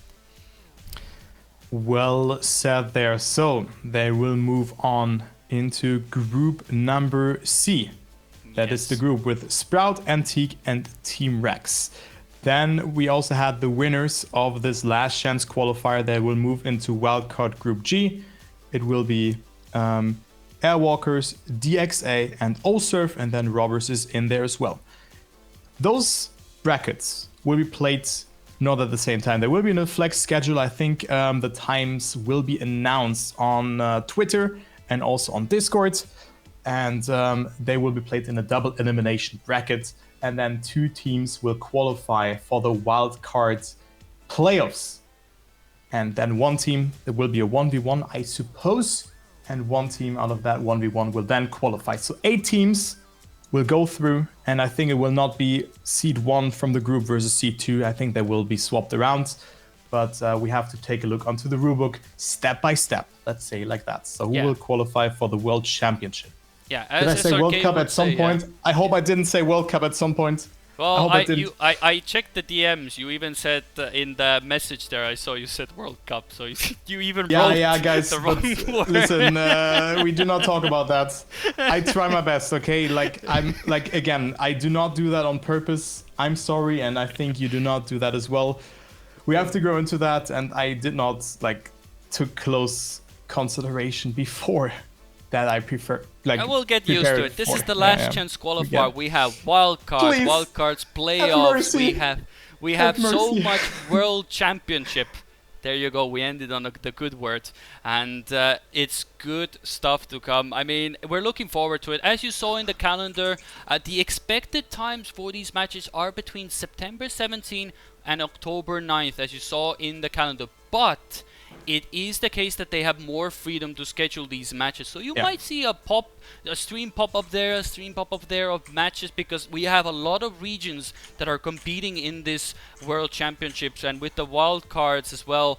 It's going to be a difficult time to schedule it, but I'm sure they will be all able to do it. And we're Trackmania players. Most of us play our night owls anyway. We can play whatever time we want to, so it doesn't really matter in the end, as long as you are ready to play at that time. But overall, this tournament gave us some good surprises, expected results with Robbers, and some interesting upsets for the lower bracket as well, at least for C2. Beta Toast and Henken, congratulations. And of course, Razi and Epos, very looking forward to what damage they can do in the upcoming championship. But anything else to close us off for the end? It's the World Championship and not the World Cup. Yeah, that's what closes it off. But I mean, that was the first go of it. We have our wildcard groups set in stone. I think we mentioned all of that. I hope you all had a fun time with us. And Critty, again, happy birthday. It's his birthday today, so I hope you had a good day. And I think we were tweeted with some nice matches. I hope you guys enjoyed the cast. I'm Luckers Turbo. I was joined in by Critty. Critty, thank you for hosting as well. And also SOK for the opportunity on this channel. And well, that's all that I have to say. Thank you very much, guys, for listening to us and watching the matches. I've seen we were a lot of people here, so that is very, very nice. Glad to see that. Yeah, glad to have you all. Thank you for being my fellow compatriot, the partner in crime, as we made Pesarke pull out a few hairs for every World Cup we said. But one shot every World Cup. But until then, the World Championship will be on your screens very shortly, I'm sure of it. Keep an eye on Twitter and relevant Discords as well. I'm sure a lot of information is coming soon. But until then, that is it from us. Enjoy the final moments of the weekend. Don't be in Monday despair, because there's always Trackmania around every corner. So until we see you there, have a good night, or wherever you are watching this from. So enjoy your time and enjoy the music as well. So bye bye, everybody.